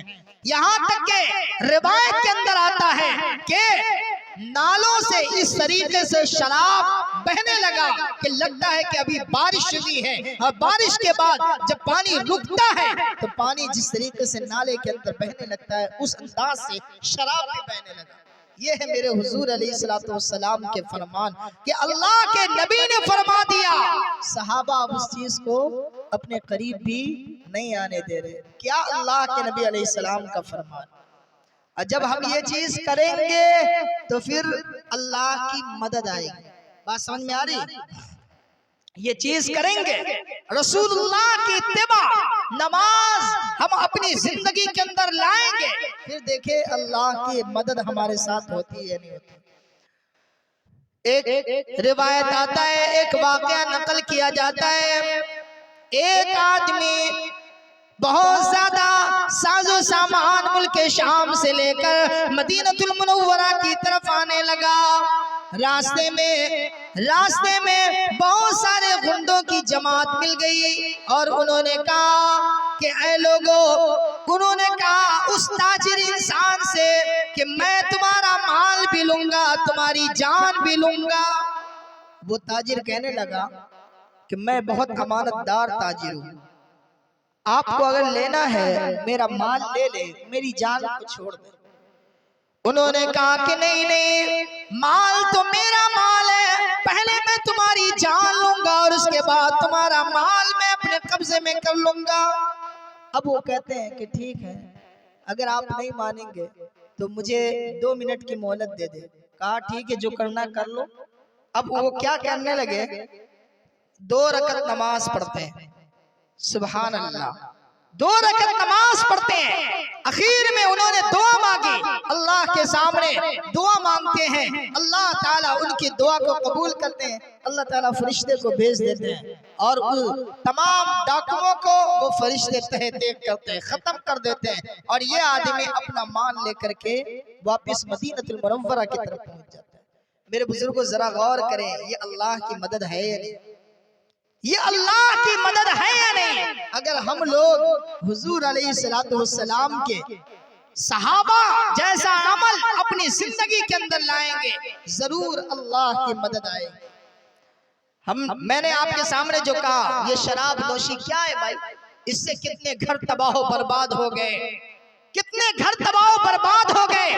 शराब पीने वाला शराब पीता है और उनके घर की कैफियत ये होती है कि उनकी बेटी भी अपने बाप से मुंह लगा लेती है, बेटी भी गाली देती है, बीवी भी गाली देती है, बेटा भी अपने बाप के ऊपर तमाचा रसीद करता है। क्यों? शराबी इंसान की बात में वजन नहीं होता। एक जर्मनी का डॉक्टर कहने लगा, जो इंसान अगर शराब का आदी हो, वो इंसान की हालत ये होती है 40 साल की उम्र में ऐसा लगता है कि वो 65 बूढ़ा हो गया, यानी 60-70 साल की उम्र को पहुंच गया। क्या हम ये चाहते हैं कि इस नापाक चीज को अपने करीब करके अपनी जिंदगी को मलियामेट कर दे, अपनी जिंदगी को खत्म कर दे? क्या हम ये चाहते हैं कि अपने महबूब तरीन जिंदगी को यूं ही जाया और बर्बाद कर दे? मेरे नौजवान साथी सुन रहे हैं मैं जो बात कह रहा हूँ जी। हुजूर अलैहिस्सलाम के जमाने में सहाबा पीते थे, यहाँ तक के एक रिवायत ये भी है कि एक मर्तबा खाने की दावत हुई, खाने की दावत के बाद हजरत साद भी मौजूद है, खाने की दावत के बाद सब चढ़ा लिए और जब शराब पी लेते हैं ना तो बहुत ऊंची ऊंची बातें करते हैं, आसमान तक की बातें करते हैं। एक ने कहा कि मैं कुरैशी हूँ कुरैशी, दूसरे ने कहा मैं सिद्दीकी हूँ सिद्दीकी, तीसरे ने कहा मैं अंसारी हूँ अंसारी। अब वो कहने लगा कि मेरा मर्तबा तुमसे ऊंचा, वो कहता मेरा मर्तबा तुमसे ऊंचा। बस एक उठे सहाबी और हजरत साद के ऊपर लोहे की लठ मारे, तो हजरत साद ने भी उनको मारा, फिर वो उनको मारा, फिर वो उनको मारा, मतलब 4-5 सहाबी सब एक दूसरे को मारे, सब नशे में मस्त थे। जब नशा छूटा तो देख रहे कि किसी का सर फूटा हुआ है, किसी का सर फूटा हुआ है, किसी का गाल टूटा हुआ है। तो फिर जाकर के हुजूर अलैहिस्सलाम तक बात पहुंची। आका अलैहिस्सलाम ने कहा कि नहीं, इन चीजों से दूरी इख्तियार करो। हम जरा अपने मुआशरे का जायजा लें।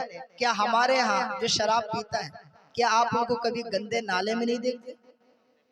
क्या आपने उनको कभी किसी गाड़ी के नीचे आते हुए नहीं देखा? क्या आपने उनको बहुत उम्दा लिबास पहनते हुए देखा? शराब की हालत में कितना भी उम्दा लिबास है, उसका कोई ठिकाना नहीं, कब कहाँ पे क्या हो जाए और वो कब किन से क्या गुफ्तगू कर जाए उसका कोई ठिकाना नहीं। मैं मुंबई में पढ़ाई कर रहा था तो उस वक्त एक लाल मैदान में मैं गया, एक नौजवान लड़का पता नहीं क्या पीता है, वो थैली में रख करके और ऊपर से रुमाल डालकर ऐसे करके पीता है और पीने के बाद उनका पूरा ये सटक जाता है, फिर जाकर के सांस लेता है। मैं इत्तेफाक से उस रास्ते से गुजर रहा था, उन्होंने कहा ए मौलवी साहब लोगो, बोलिए। वो टोपी पहने हुआ है, बहुत उम्दा टोपी भी लगाए हुआ है और उसके बाद कहने लगा मौलवी साहब रुकिए। मैं रुक गया। कहने लगा मैं कौन हूँ? मुझे क्या मालूम कौन हूँ। फिर कहा आसमान पर कौन गया मेराज की रात? मैंने कहा मेरे आका जनाबे मोहम्मद रसूलुल्लाह सल्लल्लाहु अलैहि वसल्लम।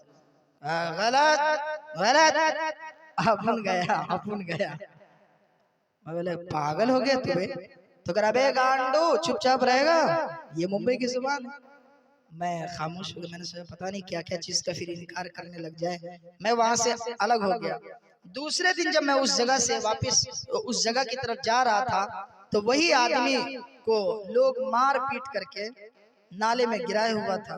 उसके बाद वो सफेद कपड़ा पहन करके तैयार बैठा हुआ। मैं उस रास्ते से गुजर रहा था तो वो कहने लगा कि मौलाना कल आप थे ना? मैं बोला हाँ। कल मैं क्या बोल गया था? मैंने कहा कि तुम ये कह रहे थे कि आसमान पे कौन गया? तो मैंने कहा हुजूर। तूने कहा कि नहीं नहीं गलत, अपन गए। तो अब वो कहता तौबा, वो वहां की एक जुबान है, ऐसे से करे तौबा। अब वो कहता कि मैं ऐसा हरगिज नहीं बोलूंगा। मैंने कहा कि ये नहीं, आप ये कहें कि मैं हरगिज शराब नहीं पीऊं, अफयून मतलब जो भी चीज नशा आवर है आप उन चीजों से तौबा करें। तो उन्होंने कहा कि हाँ मैं तौबा करता हूँ कि अब मैं इन चीजों का आदी नहीं बनूंगा। हालांकि वो बंदा अजीबो गरीब, मैं जो गया था तो वो मेरे जेब में पूरे में तलाशी लिया तो 10 रुपया निकल गया। वो पागल 10 रुपया ले लिया और एक नात की डायरी थी, वो नात की डायरी ले लिया। तो मैंने कहा कि नात की डायरी लाइए ना, तो वो दे दिया। मैंने कहा 10 रुपया लाइए, तो कहा कि बोला ना चुपचाप चल। तो खैर मैं जाने लगा, लेकिन मैं उनको ये कह गया कि भाई आप शराब पिए हुए हैं और आप मेरा 10 रुपया लेकर अपनी आखिरत को बर्बाद कर रहे हैं। ये टोपी को हटा देते तो कितना अच्छा होता, उसके बाद ये काम करो ना, क्यों टोपी वाले को बदनाम करते हो? तो कहने लगा चुपचाप चला जाओ वरना फिर देखता है क्या। उसका वो छुरा वुरा निकाल लिया। तो जाहिर सी बात है एक इंसानी तबीयत होने की वजह से डर महसूस होता है। लेकिन मैं उस वक्त अचानक जुबान से निकल गया, मैंने कह दिया कि देखना इसका डबल टेबल हमको मिलेगा इंशाल्लाह। मैं वहां से निकला, कब्रिस्तान की तरफ गया। कब्रिस्तान में बैठा हुआ था कि अचानक कुरान शरीफ पढ़ने लगा। कुरान पढ़ते पढ़ते पढ़ते पढ़ते अचानक एक शख्स आया और वो 20 रुपया मुझे दे गया। और वो मैं नहीं ले रहा था लेकिन फिर भी दिया, वो चला। तो थोड़ी देर के बाद मैंने सोचा यार कौन आदमी है, दोपहर का टाइम है, मैंने सोचा कि जरा देखूं। दौड़ा दौड़ा उनका पीछा किया तो देखा कि कहीं है ही नहीं। तो मुझे लगा कि पता नहीं शायद अल्लाह रब्बुल इज्जत की तरफ से कुछ मदद हो रही होगी। फिर मैं मदरसे में आया तो फिर एक आदमी बोला कि चलिए ना सूरह यासीन पढ़ दीजिए। सूरह यासीन पढ़वाया और 500 रुपया थमा दिया। मैंने कहा ये सब अल्लाह की मदद। तो मैं उनको पहले ही बख्श दिया था 10 रुपये, लेकिन उनको मैंने कहा कि 10 रुपए के चक्कर में अपनी हालत बर्बाद न करें। मैं ये वाकया क्यों सुना रहा हूँ? ये वाकया सिर्फ और सिर्फ इसलिए सुना रहा हूँ कि हम शराब की हालत में नशा आवर चीजों को पी लेने के बाद हमारी कैफियत बदल जाती है, यहाँ तक के बाद में हमें अफसोस होता है हम पहले ही क्यों न सोच समझ करके कदम रखें। आज लोग पी लेते हैं और अपनी बीवी को तलाक दे देते हैं, फिर कहते हैं मौलाना तलाक वाक़ई हो जाएगी। अरे बाबा तो तूने वो हराम काम क्यों किया? आओ जरा गौर करें अल्लाह ताला क्या फरमाता है कुरान करीम के अंदर खालिक कायनात ने इरशाद फरमाया, या अय्युहल्लज़ीना आमनू इन्नमल खम्रु वल मैसिरु वल अंसाबु वल अज़लाम रिज्सुम मिन अमलि शैतान। सबसे पहली चीज फरमाया कि ये गंदी चीज क्या है, गंदी चीज है, और ये इंसानी काम नहीं है बल्कि ये शैतानी काम। मेरी बात सुन ले, मैं ये नहीं जानता कि यहाँ आप लोग पीते हैं कि नहीं पीते हैं, लेकिन तकरीबन हर जगह का ये हाल है कि हमारे नौजवान अपनी जिंदगी को अपने हाथों से बर्बाद कर रहे हैं, अपनी जिंदगी को, अपनी दौलत जो कीमती दौलत है उनके जरिए अपनी जिंदगी को तबाह बर्बाद कर रहे हैं। तो हम लोग इनसे बचने की कोशिश करें, जरा गौर करें। कुरान करीम में अल्लाह ने फरमाया रिज्स, ये गंदी चीज है, मिन अमल शैतान, ये शैतानी काम है, ये इंसानी काम नहीं। लिहाजा फजतनिबू, फरमाया तुम इससे इज्तिनाब करो, लअल्लकुम तुफलिहून, ताकि तुम कामयाब हो जाओ, ताकि कामयाब हो जाओ। जब इससे इज्तिनाब करेंगे, दूरी इख्तियार करेंगे, परहेज करेंगे, तो क्या हो जाएंगे, कामयाब। फिर आगे फरमाया, इन्नमा युरीदु शैतानु अन युक़िया बैनकुमुल अदावता वल बग़ज़ा फिल खमरि वल मैसिर व यसुद्दकुम अन ज़िक्रिल्लाहि व अनिस सलाह। ये शैतान चाहता है तुम्हारे दरमियान बुग़्ज़ व हसद हो, कीना कपट हो। हम इससे दूरी इख्तियार करें, हम इससे दूरी इख्तियार करें। मेरे भाइयों, हम मुआशरे में हैं। आज हम अपने मुआशरे का जब जायजा लेते हैं, पता चलता है बाप बेटे का दुश्मन, बेटा बाप का दुश्मन, घर तबाह बर्बाद हो रहा है, घर हमारा तबाह बर्बाद हो रहा है। मेरे बुजुर्गों, हम इत्तेहाद की फिजा को कायम करें। क्या चीज को? इत्तेहाद की फिजा को कायम करें। हमारे मदारिस है, हमारे मकातिब है, मदरसे वालों का क्या कहना, सुभान अल्लाह। हमारे ये उलमा, ये हुफ़ाज़ मौजूद है। मेरे बुजुर्गों, आज तो लगता है कि इन लोगों की कोई हैसियत ही नहीं। क्या यही ना बुझा रहा है? कुछ बुझा रहा है कि ये बहुत बड़ा डॉक्टर और ऑफिसर होगा, प्रोफेसर होगा ना, लगता है कि इनकी कोई हैसियत नहीं। लेकिन शायर कहता है, आज गुमनाम सही इल्म की दौलत वाले, आज गुमनाम सही इल्म की दौलत वाले, आज गुमनाम सही इल्म की दौलत वाले, आखिरत में यही साला नजर आते हैं। बोलिए तो सुभान अल्लाह। आखिरत में यही साला नजर आते हैं। सरदार यही है। आज हम लोग को लगता है कि यार ये तो बच्चे को पढ़ाता है, तो बच्चे को पढ़ाता है। जरा गौर करो, आप अगर डॉक्टर हैं तो डॉक्टर की तारीफ हम और आप कर रहे हैं, करते हैं कि नहीं करते हैं? ये बहुत अच्छा डॉक्टर, ये बहुत अच्छा डॉक्टर है। दुनिया के अंदर अगर कोई मास्टर है तो कोई उस मास्टर की तारीफ करने वाला कोई ना कोई आम इंसान होता है। लेकिन जरा गौर करो, जो अल्लाह के कुरान को पढ़ाता है, जो मेरे नबी जनाबे मोहम्मद मुस्तफा सल्लल्लाहु अलैहि वसल्लम के फरमान को पढ़ाता है, उनकी तारीफ दुनिया का इंसान नहीं, अल्लाह रब्बुल इज्जत करता है और हमारे आका मोहम्मद अरबी सल्लल्लाहु अलैहि वसल्लम करते हैं। चुनांचे हदीस पाक के अंदर ताजदारे रिसालत इमाम कायनात मदनी करीम अलैहिस्सलातु वस्सलाम ने फरमाया, खैरुकुम मन तअल्लमल कुरान व अल्लमा, तुम में सबसे बेहतर वो है जो कुरान को सीखे और सिखाए। बात समझ में आ रही? जो कुरान को सीखे और सिखाए, उनका मर्तबा। ये कौन कह रहा है? मेरे आका अलैहिस्सलाम कह रहे हैं। हुजूर की बात झूठी हो सकती है? ओ थोड़ा सा बोलिए, हुजूर की बात झूठी हो सकती है? नहीं। कुरान झूठा हो सकता है? नहीं। कुरान की एक आयत बदल सकती है? नहीं। क्यों? दुनिया के अंदर बहुत सारी किताबें अल्लाह ने आसमान से उतारी, लेकिन सब के अंदर कुछ न कुछ तरमीम हो गई। लेकिन अल्लाह का कुरान ऐसा है, इन्ना नहनु नज़्ज़लना ज़िक्र व इन्ना लहू लहाफ़िज़ून। अल्लाह ताला फरमा रहे, हमने नाज़िल किया और हम ही इसके मुहाफ़िज़ हैं। कायनात में किसकी मजाल के कुरान के अंदर कोई चेंजिंग कर सके? कोई पगलवा हर दौर में आता है, वो कहता ना कुरान शरीफ ये सही किताब नहीं है। आपने तो वक्त देखा होगा ना, कभी वसीम रिजवी, कभी कौन ऐसे मनचले लोग आगल पागल सब आते रहते हैं, उसकी तरफ ध्यान देने की जरूरत नहीं। लेकिन जरा गौर करो, जब अल्लाह ये कह रहा है इन्ना नहनु नज़्ज़लना ज़िक्र व इन्ना लहु लहाफ़िज़ून, हमने कुरान को नाज़िल किया और इसका मुहाफिज हम खुद हैं, तो जिसका मुहाफिज अल्लाह उसको कौन क्या कर सकता भाई? जंग आजादी के वक्त में अंग्रेज बरतानिया की तरफ से अंग्रेजों का एक हल्का आया और उन्होंने कहा ऐ लोगों, तुम हिंदुस्तान के ऊपर अपना कब्जा नहीं जमा सकते। मेरी बात तवज्जो से सुने, मैं खत्म करने जा रहा हूं।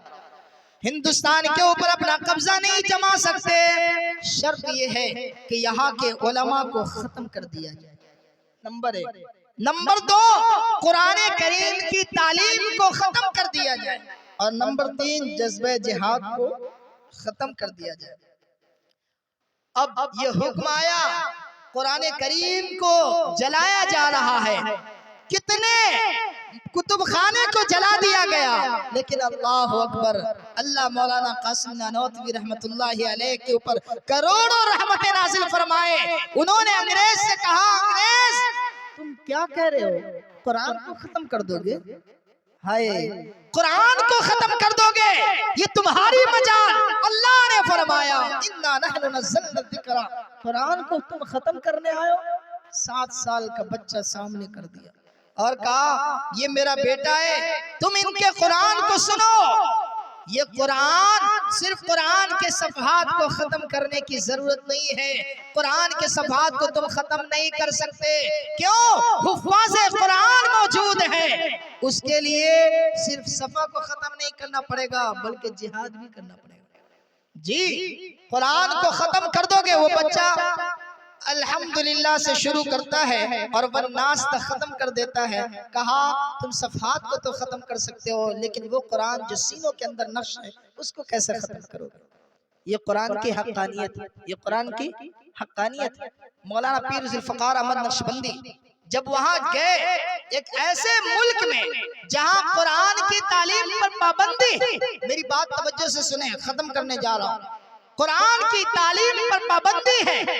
एक हाफिज कुरान लोग बच्चों को बुलाते हैं कि आओ हम तुम्हें सिलाई सिखलाते हैं, और वो अंदर सुरंग सिलाई सिखलाया जा रहा है, कुरान के हाफिज बनाए जा रहे हैं। सुभान अल्लाह, बोलिए सुभान अल्लाह, कुरान के हाफिज बनाए जा रहे हैं। हजरत पीर ज़ुल्फ़िकार साहब कहते हैं कि जब मैं उनके घर में गया तो मुझे पता चला ये छोटा छोटा बच्चा हाफिज कुरान। मैंने अपने जेब से कुरान शरीफ निकाली, मैंने कहा कि लो बाबू पढ़ो। तो वो बच्चा कभी कुरान के सफ़ा को देख रहा है, कभी मेरे चेहरे को देख रहा है, कभी कुरान के सफ़ा को देख रहा है, कभी मेरे चेहरे को देख रहा है। मैंने कहा ये आप तो कह रहे कि हाफिज है, लेकिन कहाँ पढ़ पा रहा है? तो जिन्होंने उनको हाफिज बनाया था वो कहने लगा कि हजरत आप जो कुरान का सफ़ा इनके सामने खोले हैं, ये पहली मर्तबा देखा है, कुरान के सफ़ा को देखा नहीं। मैंने इनको ज़ुबानी याद कराया, आप ज़ुबानी कहीं से पूछ लें, ये बच्चा ना बताए तो कहिए। फिर पूछा गया, धराधर पढ़ता चला गया। ये कुरान का मुहाफिज कौन है भाई? अल्लाह ताला, कुरान का मुहाफिज अल्लाह रब्बुल इज्जत। इसलिए शायर कहता है कौन इनके रुश्द हिदायत का सामान न बदला जाएगा। बोलिए मचल के सुभान अल्लाह। कौन के रुश्द हिदायत का सामान न बदला जाएगा, कौन के रुश्द हिदायत का सामान न बदला जाएगा। अरे बदलेगा ज़माना लाख करे,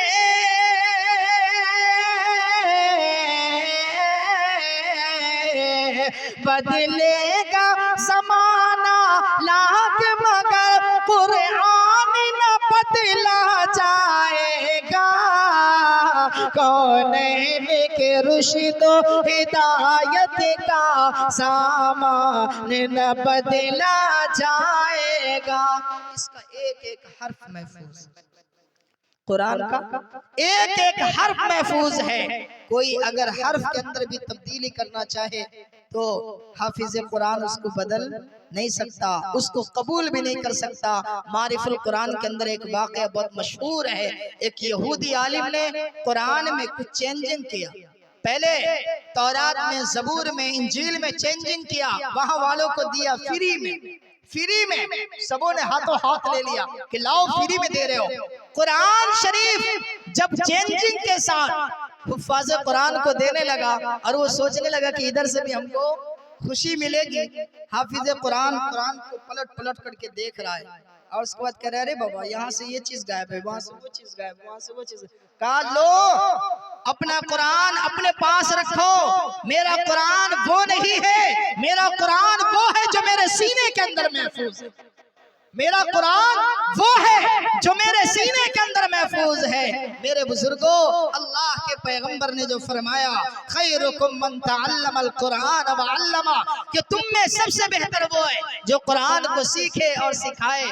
हम इस चीज को अपने ज़हन के अंदर मलहूज रखें, अपनों से ऊंचा रुतबा हुफ्फाज़ कुरान को दे, अपने से ऊंचा रुतबा हुफ्फाज़ कुरान को दे, अपने से ऊंचा रुतबा ये तलबा को दे जो कुरान करीम की तालीम हासिल करने के लिए अपनी माँ की मोहब्बत को छोड़ा, अपने बाप की अजमत को छोड़ा, अपने घर बार के प्यार को छोड़ा और अल्लाह के रसूल के दरबार में आकर के वो कुरान करीम की तालीम को हासिल करते। हम इनकी अजमत को समझे, दुनिया वाले पागलों के बहकावे में ना आवे, हुजूर पाक के फरमान में आवे जो आका अलैहिस्सलाम फरमाते हैं मन सलक तरीक़न यल्तमिसु फीही इल्मन सलकल्लाहु बिही तरीक़न मिन तुरुक़िल जन्नह। फरमाया कि जो इंसान ऐसे रास्ते को इख्तियार करता है, मन सलक तरीक़न यल्तमिसु फीही इल्मन, जिसके अंदर इल्म की तलाश हो, इल्म की तलब हो, फरमाया कि अल्लाह ताला उसके लिए जन्नत का रास्ता आसान फरमा देते। अरे बोलिए ना सुभान अल्लाह। आप नमाज पढ़ते हैं किस लिए? जन्नत हासिल हो जाए। हम लोग ज़कात देते हैं, सदका खैरात करते हैं, हज करते हैं, किस लिए? ताकि जन्नत हासिल हो जाए। और अल्लाह फरमा रहे हैं कि जो इंसान अपने बच्चे को दीनी तालीम के लिए भेजते हैं तो उन बच्चों को जन्नत तलाश करती है। बोलिए सुभान अल्लाह। यही वजह है सरकारे दो आलम अलैहिस्सलातु वस्सलाम ने फरमाया जो इंसान इल्म की तलब में होता है, मन खरज फी तलबिल इल्म फहुवा फी सबीलिल्लाह हत्ता यरजिया, कि जब तक वो लौट करके ना आ जाए अल्लाह के रास्ते में होता है। अगर वो मदरसे के अंदर इंतकाल भी हो जाता है उनका, तो अल्लाह ताला उसको शहादत का रुतबा अता फरमाता है, शहादत का मकाम और मर्तबा अता फरमाते हैं। मेरे बुजुर्गों, शुरू मरहले में बड़ी परेशानी होती है। ये इदारा जो है ना, अभी शुरू इदारा है, शुरू इदारे में बहुत परेशानियों का सामना करना पड़ता है। ये हमारे उलमा हुफ्फाज जानते हैं कि बच्चे को एक एक हुर्फ निकालना कितना मुश्किल होता है। अंग्रेजी का पढ़ाना आसान होता है, A double P Apple Apple मैंने सेब, तो इस तरीके से सीएटी कैट कैट मैंने बिल्ली, डीओजी डॉग डॉग मैंने कुत्ता, ये सब करना बहुत आसान हो जाता है, उसमें हुरूफ निकालने की जरूरत नहीं पड़ती। लेकिन इसमें अलिफ बा ता ता, अब बच्चे को पूरा अंदाज बताना पड़ता है, कितनी मेहनत करनी पड़ती है। बोलिए मेहनत करनी पड़ती है कि नहीं? इतनी मेहनत जब हमारे हुफ्फाज करें और फिर हम उसको हल्के फुल्के समझ लें, ये कोई इंसाफ नहीं है, ये कोई इंसाफ नहीं है। जो आदमी अगर अपने इल्म के ऊपर घमंड करता है, हमारे डॉक्टर हो, मास्टर हो, इंजीनियर हो, मैं उनके सामने सिर्फ ये कहता हूँ कि कुरान करीम की कुछ आयतें पढ़ करके बतलावे। जैसा कुरान पढ़ने का हक है वैसा पढ़ करके कोई बतला देवे। एक आदमी हमसे कहने लगा कि मौलाना आप आलिम बन करके क्यों छोड़ दिया, आप डॉक्टर क्यों नहीं बने? मैंने कहा भाई घर के अंदर जितने वसाइल होंगे वही उसी के मुताबिक ना काम होगा। आपने देखा होगा यूट्यूब वगैरह पे कि मीडिया कितना उछाल रही थी उस वक्त में, मेरे कहने का मतलब ये है कि मदरसे के अंदर वो बच्चे जाते हैं जो घर के एतबार से बहुत गरीब होते हैं। हमारे यहाँ एक अजीब और गरीब अंदाज है कि बड़ों के बच्चे, मालदारों के बच्चे मदरसे के अंदर नहीं जाया करते। हालांकि भेजना चाहिए, इल्म दीन हासिल करना चाहिए। ये इल्म दीन अगर हासिल कराएंगे क्या फायदा होगा, और दुनियावी तालीम हासिल कराएंगे क्या फायदा होगा। सिर्फ एक मिसाल दे देता हूँ, सिर्फ एक मिसाल। एक बाप, बूढ़ा बाप मेरे सामने कहने लगे, मौलाना मैं घर पे मैं हूँ, मेरी बीवी है, बस अकेला, और हम लोग कैसे जिंदगी गुजार रहे हैं। मेरी बीवी भी बूढ़ी है, हमेशा बीमार रहती है, मैं भी बूढ़ा हूँ, कभी खाना एक वक्त का नसीब होता है, कभी दूसरे वक्त में नसीब नहीं होता। मैंने कहा आपके बेटे जवान होंगे? कहा मेरे पास 2 बेटा, दोनों बेटा डॉक्टर है, एक बेटा अमेरिका में है और दूसरा बेटा दिल्ली में है, और दोनों अपनी फैमिली के साथ। मैंने कहा अल्लाह अकबर, क्या होगा उस बूढ़े बाप का। मैंने कहा कि बेटा खर्चा देता है? कहा क्या बतलाए मौलाना, बहुत अफसोस होता है कि काश कि मैं अपने बच्चे को दीनी तालीम हासिल कराता। 7,000 8,000 का महीना कमाता, उसमें अपना भी पेट पालता, बूढ़े बाप का भी पेट पालता। मेरे बुजुर्गों जरा गौर करो, ऐसी दौलत को लात मारो जिस दौलत से हमारे माँ बाप खुश ना हो, जिस दौलत से हमारे माँ बाप खुश ना हो, वो माँ बाप जिसके बारे में अल्लाह का कुरान कहता है वफ़िज़ लहुमा जनाह ज़ुल्ल मिनर रहमा, अपने माँ बाप के सामने आओ, अपने बाजुओं को झुका दो और हमेशा उनके लिए दुआए मग़फ़िरत करते रहो। जिंदगी में माँ बाप के साथ एहतराम नहीं कर पाते, क्यों? बेटा कहता है अम्मी अब्बू मैं घर पे कैसे रहूं, मेरी नौकरी फला जगह है तो मैं वहां रहूंगा ना, अब वो वहां है, फैमिली भी वहां रहेगी ना, अब वो वहां है। माँ बाप बेचारे बूढ़े इस जगह पे आराम कर रहे हैं, कितने परेशान हैं। कसम खुदा की कह रहा हूँ, ये मैं ऐसे नहीं कह रहा हूँ, आप लोग जानते होंगे, मेरी तकरीर से भी कुछ ना कुछ आप जायजा लिए होंगे। हिंदुस्तान में घूमना होता है, लोगों के दर्द को सुनता हूँ, दिल में तकलीफ होती है। एक बूढ़ा बाप कह रहा था कि हजरत आप जब जाएं तो कम से कम लोगों को बताएं कि नौजवानों अपनी जिंदगी को बर्बाद न करो, अपने बूढ़े बाप से दुआ लो, अपनी बूढ़ी माँ से दुआ लो। आज जरा गौर करें, जिनके दिल में अल्लाह और उसके रसूल का फरमान है, अल्लाह और उसके रसूल की सुन्नत है, वही आदमी हकीकतन अपने माँ बाप का। सुभान अल्लाह, सुभान अल्लाह। हम लोग का एक दरसी साथी शमीम अख्तर भागलपुरी, उनका क्या कहना, दौरे हदीस शरीफ के साल में दारुल उलूम देवबंद में उनके अम्मी की तबीयत खराब हो गई, कैंसर का मर्ज हो गया। डॉक्टर ने कहा पाखाना का रास्ता बंद हो गया, डॉक्टर ने कहा कि ये 2 से 3 दिन में इंतकाल कर जाएगी, और अगर इनके पेट को चाक किया जाए, फाड़ा जाए और इसमें से गिलाजत को निकाली जाए तो फिर हो सकता है कि ये महीना 2 महीना जिंदा रह जाए। तो घर में 3 बेटी है, 2 बेटा है, एक बड़ा बेटा है जो अंग्रेजी लाइन से पढ़ा हुआ है और एक छोटा बेटा है, 3 बेटी है। माँ बताइए, माँ होती है, जब शर्मो हया का मसला आता है तो माँ ये चाहती है कि ऐसे वक्त में मेरी बेटी सामने। बोलिए ऐसा होता है कि नहीं होता?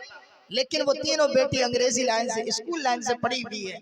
वो बेटी कहती है कि मैं पखाना को साफ करूं अपने हाथ से, ये मुझे घिन महसूस होता है। वो बच्चा को जब पता चला, दारुल उलूम देवबंद में रजबुल मुरज्जब का महीना है, सनद आलिमियत की सनद मिलने वाली है, लेकिन अब साल का यादा होगा।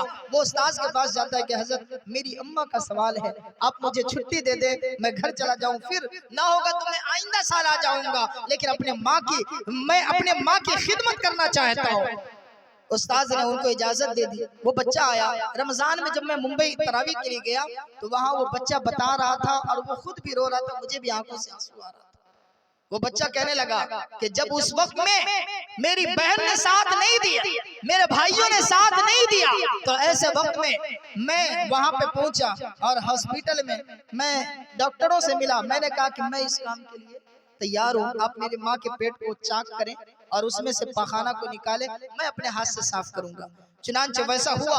1 महीना वो बच्चा अपने हाथ से साफ करता रहा। एक दिन माँ के दिल के अंदर बात आई।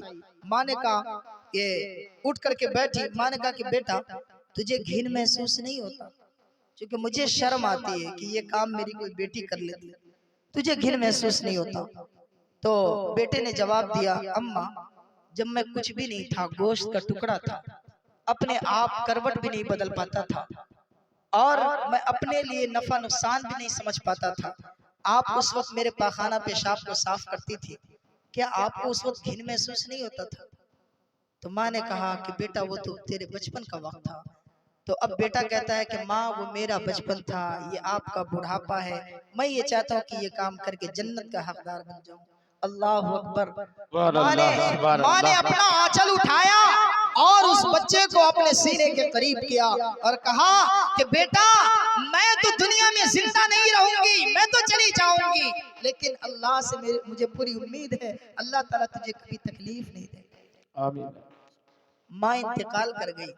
अब वो बच्चा गांव में टहल रहा है तो हर घर से ये आवाज आती है कि ये अपनी अम्मा का फर्मा बरदार बच्चा है। बात सुन ले, ये अपनी अम्मा का फर्मा बरदार बच्चा है जिन्होंने माँ की खिदमत करने का हक अदा करने की कोशिश की। और उसके बाद वो कहता है कि गैब से अजीब गरीब मेरा इंतजाम हो रहा है, रजब शाबान का महीना आ गया, तरावी की कोई तैयारी नहीं, कहाँ पढ़ाएगा? कहता कि अचानक मुझे कॉल आया बेंगलोर से कि आपको तरावी पढ़ानी है। मैंने भी सोचा कि पता नहीं इनको नंबर किसने दिया, कैसे फोन कर दिया। खैर उन्होंने कहा कि तरावी भी पढ़ानी है और फ्लाइट का टिकट मैं भेज रहा हूँ, आप तशरीफ ले आए। वो बच्चा वहाँ चला गया, फिर तरावी पढ़ाई, बहुत ज्यादा एजाजो इनाम से नवाजा भी गया। अब वो बच्चा कहता है कि मैं ये समझ रहा हूँ कि ये सब कुछ जो हुआ ये सिर्फ मेरी माँ की मोहब्बत का सिला है, ये सब कुछ जो हुआ मेरी माँ की मोहब्बत का सिला है।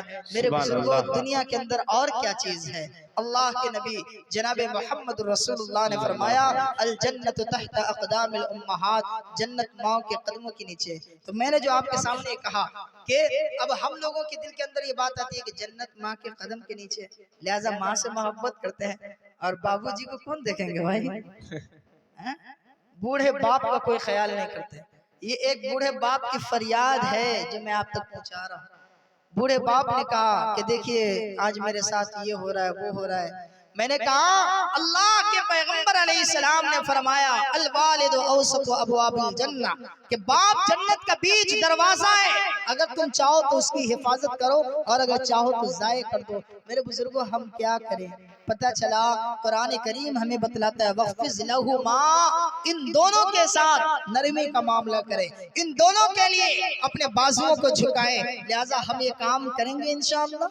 अल्लाह ताला हम तमाम को कबूल फरमा दे। ये उड़ीसा और बंगाल की सरजमीन है। मैं जब सबसे पहली मर्तबा कलकत्ता में आया था, सबसे पहली दफा, जिस वक्त मुझे दाढ़ी भी बहुत कम थी, तो मुझे अजीब सा लग रहा था, अजनबियत महसूस हो रही थी। मैंने एक कलाम पढ़ा था, मैं मुख्तसर सा वो कलाम जो बंगला जुबान में मुंबई के अंदर एक बंगाली साथी से सीखा था, वो आप लोग सुन करके जरा बताइए आप लोग को समझ में आ रहा है कि नहीं। अशरफुल अंबिया इस्लामिर आलिशन जन्म नीलन आरोबे ते नबी दो जहान।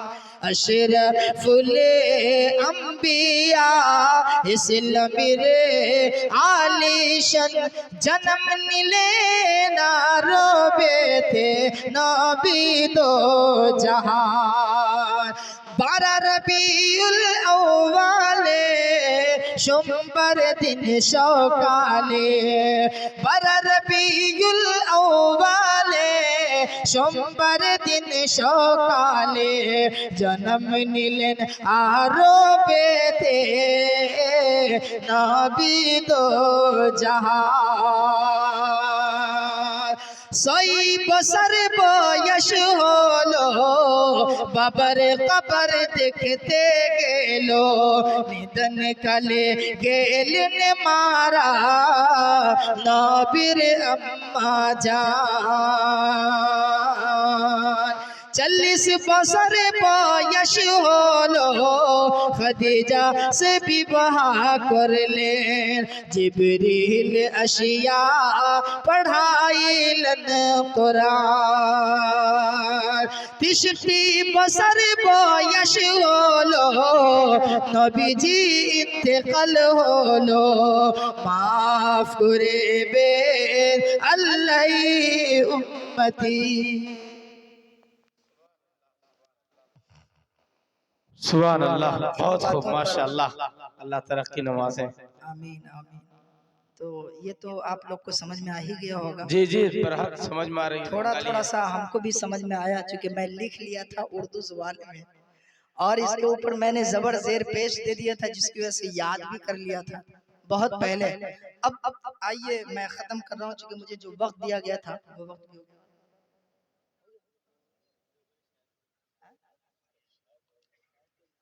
नात पढ़ने के